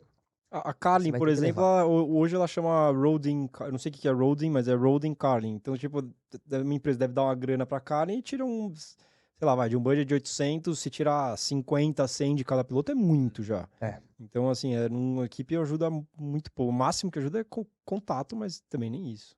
Então, cara, a gente teve que, né, Na que Fórmula correr. 2 é a mesma coisa. Mesma Tudo a coisa. mesma coisa. Tudo a E mesma aí coisa. mais, né, um orçamento de F2, dificilmente você corre na Fórmula 2 um ano inteiro por menos de 1 milhão e meio, 1 milhão e 600 mil euros.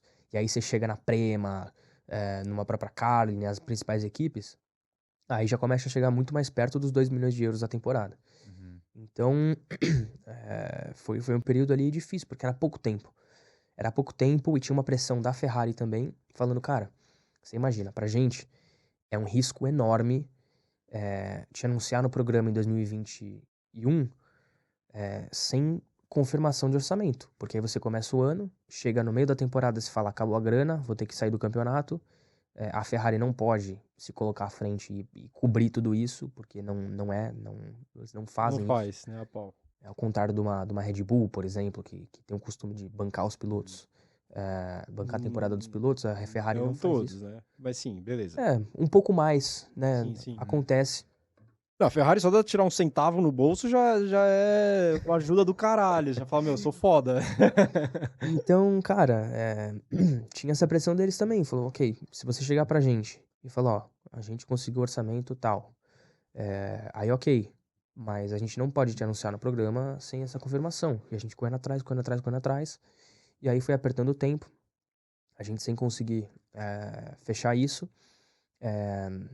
Aí houve primeiras conversas sobre Fórmula 2, de equipes que tinham vagas disponíveis. E eu sentei com o meu pai, sempre foi o meu pai. Claro, teve a Shell num determinado momento, a Ferrari num determinado momento, mas sempre foi o meu pai que tomou os contas. Eu nunca tive empresário, agentes, sei lá, nunca... Nesse momento, a Shell não tava mais Não. na Eles parada. saíram antes, né? É, Saíram antes da regional, né? desde da metade do Quando campeonato eles começou já a estavam pandemia. desconectados. Até porque esse negócio da pandemia foi foda, porque ninguém sabia o que ia ser, tipo, as empresas todas restritivas pra caramba. Shell, ninguém mais tava andando de carro. Também. Complicou mais tinha ainda, foi um isso. setor que, cara, foi muito afligido. Então, né, essas primeiras conversas sobre Fórmula 2, algumas equipes sondando, a gente deixou claro, falou, cara, não temos orçamento ainda. Mas aí eu comecei a pensar com meu pai, falei, cara, talvez vai ser mais viável a gente apresentar um projeto de Fórmula 2 pela visibilidade, pela narrativa de, porra, a gente dá um passo da Fórmula 1. Uhum. Pode ser mais interessante para uma empresa tá linkada com um projeto desse, participar de um projeto desse, do que um projeto de Fórmula 3, numa equipe pequena. Então foi essa a estratégia que a gente adotou, e aí começou a, né, montar um projeto nessa linha. E aí foi quando, dentre essas conversas, a Campus, que já tinha demonstrado um interesse muito grande em me ter na equipe para a Fórmula 3, quando a gente comentou sobre Fórmula 2, eles comentaram que também tinham uma vaga disponível, não tinham fechado um assento ainda. Uhum. E aí falaram, cara, A Campus, isso. a Campus, Uhum. a gente, pô, quer muito te ter na equipe, a gente tá disposto a te dar essa oportunidade de fazer o início do ano, né, confiar em você para fazer esse começo de temporada. E aí, claro, se você encontrar o orçamento, você segue no campeonato. Senão a gente encerra, mas é uma oportunidade também de você estar na pista. E naquele momento era a única coisa que a gente tinha. Exato. Era a única oportunidade. Vai e depois vê o que faz, né? Exato. Entendi. Então a gente falou, cara, se não for isso, a gente vai voltar pro sofá, não vai encontrar o orçamento. E aí mesmo assim, putz, enquanto se matou, porra, ficou, meu, um mês ali sacrificando e tal, fechou um orçamento no limite pra correr de F3, uma das melhores equipes lá, pra, porra, disputar o campeonato. E se a gente fizer um baita ano, você vai ser P12 no campeonato, e aí no ano seguinte vai ser a mesma história, porque, pô, você tá vindo sem brilho nenhum, né, de um ano sem brilho nenhum lá numa equipezinha na Fórmula 3. Uhum. A gente falou, pode ser interessante. Que seria. Que equipe era essa? Tinha algumas, naquela época Tem campus na Fórmula 3? tem campos na Fórmula E eles não 3. tinham espaço. Na época não estavam fechados já, assim, tinha um espacinho que eles estavam tentando me trazer pra equipe, mas de novo, né, com algum orçamento, porque já tinham outros pilotos já querendo fechar, ao contrário da Fórmula 2.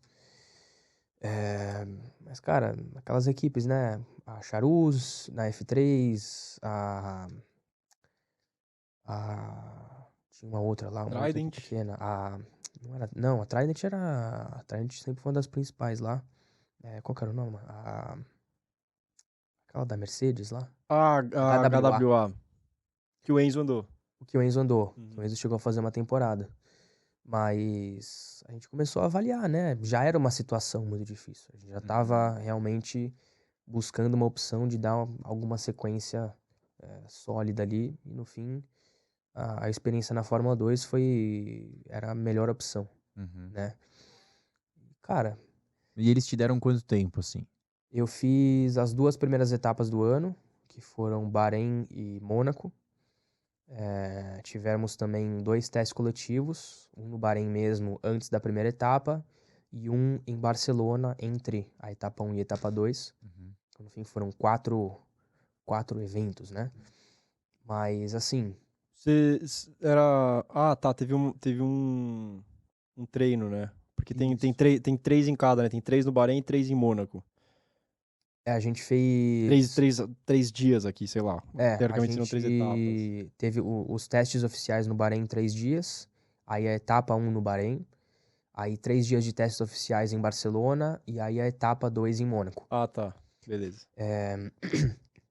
Então, assim, putz, cheguei lá, né, um pouco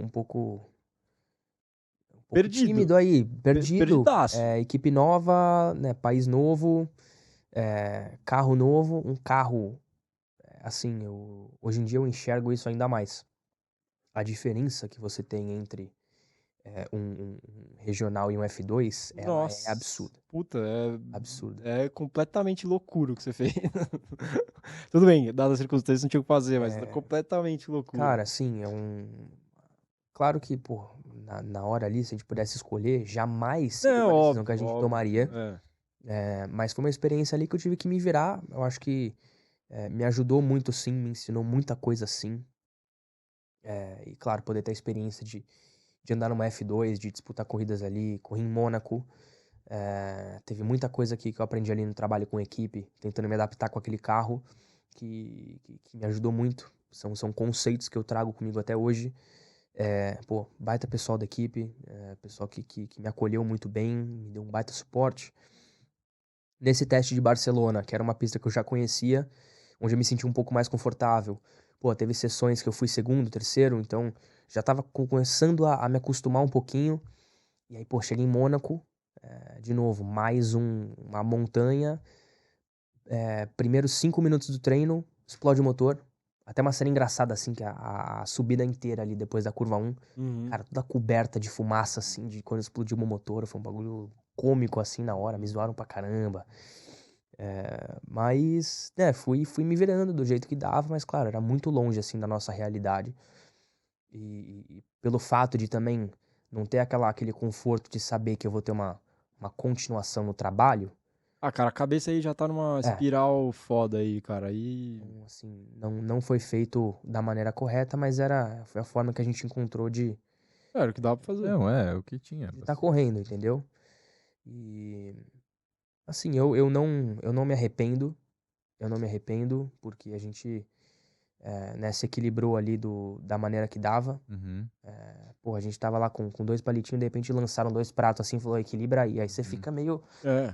no meio do caminho ali, tentando fazer o melhor que dá. E, cara, eu sou muito grato, eu tive várias conversas, especialmente com o meu pai, porque éramos nós dois ali. Éramos nós dois tomando as decisões e achando os caminhos. E aí, quando a gente voltou, falou, cara, a gente não tem que se arrepender de nada. A gente Imagina. fez o que dava. Tem que se arrepender do que É, você não fez. Exatamente. É esse exato. que é o. Exatamente. Eu prefiro muito mais olhar pra trás e talvez, avaliar algo que foi difícil, uma experiência difícil, do que me arrepender por não ter feito alguma Cara, coisa. imagina você olhar pra trás hoje, você parar e olhar e falar, meu, nossa, imagina se eu tivesse feito aquelas 2 corridas com a Campus, se eu tivesse feito 2 top 10, e se eu tivesse conseguido. Você começa a imaginar coisa, tipo, É, puta, meu, nossa, eu podia estar na Fórmula 1 hoje, podia porra, estar voando, imagina pô. como seria ter corrido em Tipo, Mônaco e tal, e exato. foi o que eu pude ter essa experiência. E, cara, a vida é assim, não vai ser sempre que você vai estar em posições e situações confortáveis e planejadas. Às vezes É. vão te lançar alguma coisa e falar, e aí, pega aí se você Cara, quiser. principalmente automobilismo, cara. Automobilismo Exatamente, é exatamente. um E, cara, e malabarismo. como começa muito cedo, de novo, aquele sonho de moleque, aquela É. coisa que, porra, é difícil E que de... acaba do dia pra noite. É um baque Exato. muito forte, assim, É difícil de tipo. conciliar tudo. É difícil cair a Mas, ficha. enfim, maturidade é isso, cara. Você É. vai Ah, a pegando. vida é assim, né? Mas é que, tipo, a gente vive isso com uns É, trintão já nas exato, costas. exato, O cara exato, vive isso com exato. 16. É É. foda, velho. 16. Eu tava me Mas, fudendo na escola. mas assim, falando do carro da Fórmula 2 ali, o que é a principal diferença vai, que você não pegou Fórmula 3, né? Mas de 4 pra 2, vai. Ele foi o regional. Do Primeiro do regional pra regional pra 2. 4. A 4 falou, tem, acho que é 160 cavalos por aí. Isso. Bombinha d'água. É um carro bem simples, assim, de aerodinâmica, não, tecnicamente é um carro bem simples. Asa é muito simples, não Isso. tem. Não tem muito ajuste, assim, é bem limitado. Aí quando você vai para regional, falam que é o primeiro carro de corrida, assim. É. Que é um carro que ele. Né, tudo que você encontra no carro, ele é uma versão simplificada no Fórmula 1. A aerodinâmica, os ajustes, é, né, difusor, o Já tem diferencial. difusor. Sim, tudo nesse carro é uma versão simplificada no Fórmula 1. Então você basicamente, né, os passos que você faz do regional pro F3, pro F2, pro F1, é a mesma base, você só vai aumentando. Uhum. Mais potência, mais tecnologia, mais aerodinâmica, mais aderência, né, velocidade. O regional, Isso, ele era turbo também? turbo também. Turbo. Turbo também. Então ele é uma linha, Uhum. constante, né, até a Fórmula 1. E aí eu pulei, né? Eu pulei um Não, desses mas degraus. quantos cavalos tem o regional? Tem 260, 160, pô, já é uma 260 Fórmula cavalos. 3 já. Se eu não me engano, era um carro de não, um carro de 650 quilos. 650, 670 quilos. E, claro, uma aerodinâmica, 4 de 10 ali, ou 3 de 10. Uhum. Aí quando você pula para um F2, já é um carro de mais de 600 cavalos, um carro de quase 800 quilos, com pneus que já são muito mais parecidos com os de Fórmula 1. Pneu que você tem muito desgaste, um desgaste absurdo, assim, mas também muito grip, com pneu novo. E é um carro com aerodinâmica já 7 de 10, entendeu? É um pulo muito grande pra você encarar aquilo. Pô, uma puta máquina já. Em Mônaco, por exemplo, que é uma pista onde você tem menos retas, né? Então dá pra julgar com mais proximidade. Na classificação, a volta entre F2 e F1 era, sei lá, 8 segundos mais lento só. Não é tão diferente assim. Em Barcelona, nosso top speed final de reta era 310. E a Fórmula 1, 330. Então, cara, um negócio muito próximo ali. Claro que ter pulado a Fórmula 3 me faltou essa preparação. Com certeza, com certeza. É uma diferença gigantesca, cara. Você saber fazer uma curva com um regional, você não E sabe o fazer Fórmula curva 3 de tem Fórmula 3. quanto? Tem... O Fórmula 3 Tem uns 400 e tem, pouco, acho. tem 450 cavalos. Ainda é um carro aspirado, não turbo. Mas, e aí de novo, os pneus muito mais próximos do que seriam o F2. A aerodinâmica muito mais próxima do F2. É aquele degrau que te prepara pro próximo. Sem isso, eu tive que dar aquela pernada gigante. Não, puta, chegar todo desequilibrado. É reaprender a guiar, meu. É outra coisa. O que tem de aerodinâmica e a diferença, a dificuldade no automobilismo é a aerodinâmica. Você aprender a usar ela, você aprender a fazer curva. Você chegar no limite, cara. Você precisa chegar no limite, tem que ter 4 bolas, mano. Também de uma bola de futebol, assim. É Tem foda. que descobrir um outro patamar, assim. É outro esporte. Freio de carbono. Freio de carbono. É Cara, teve coisa, velho. Isso eu sofri. A primeira corrida que eu fiz, naquele ano, eles implementaram o formato de 3 corridas no fim de semana. Acho que foi o único ano que usaram isso aí. Não era muito legal, não funcionava muito bem, mas enfim. Cheguei lá no Bahrein, primeira etapa, ainda meio perdido, me achando Eles lá. implementaram o quê? Um formato que era 3 corridas no fim de semana. Ah, tá. Então, é isso que eu tinha visto aqui. E que não existia isso. Acho que eles voltaram atrás depois. Não funcionou muito bem essa dinâmica aí. Até porque com isso, cada fim de semana não tinha F2 e F3. Era um ou outro. Então ficou meio bagunçado, assim. Tipo, pegava o campeonato da F2, porra, não tinha, sei lá, não tinha Spa. Porra, puta pista como Spa não vai ter no ano. E aí pegava na F3 também. Faltavam umas pistas muito óbvias, assim. Aí eles cortaram isso e voltaram pra como era, né? Só 2. Mas enfim, cheguei no Bahrein pra primeira etapa, já tinha feito teste, então, pô, ainda me acostumando ali. Fui pra primeira corrida. E nessa categoria já tem o Virtual Safety Car. Aí você tem a informação no volante lá pra manter o delta, né?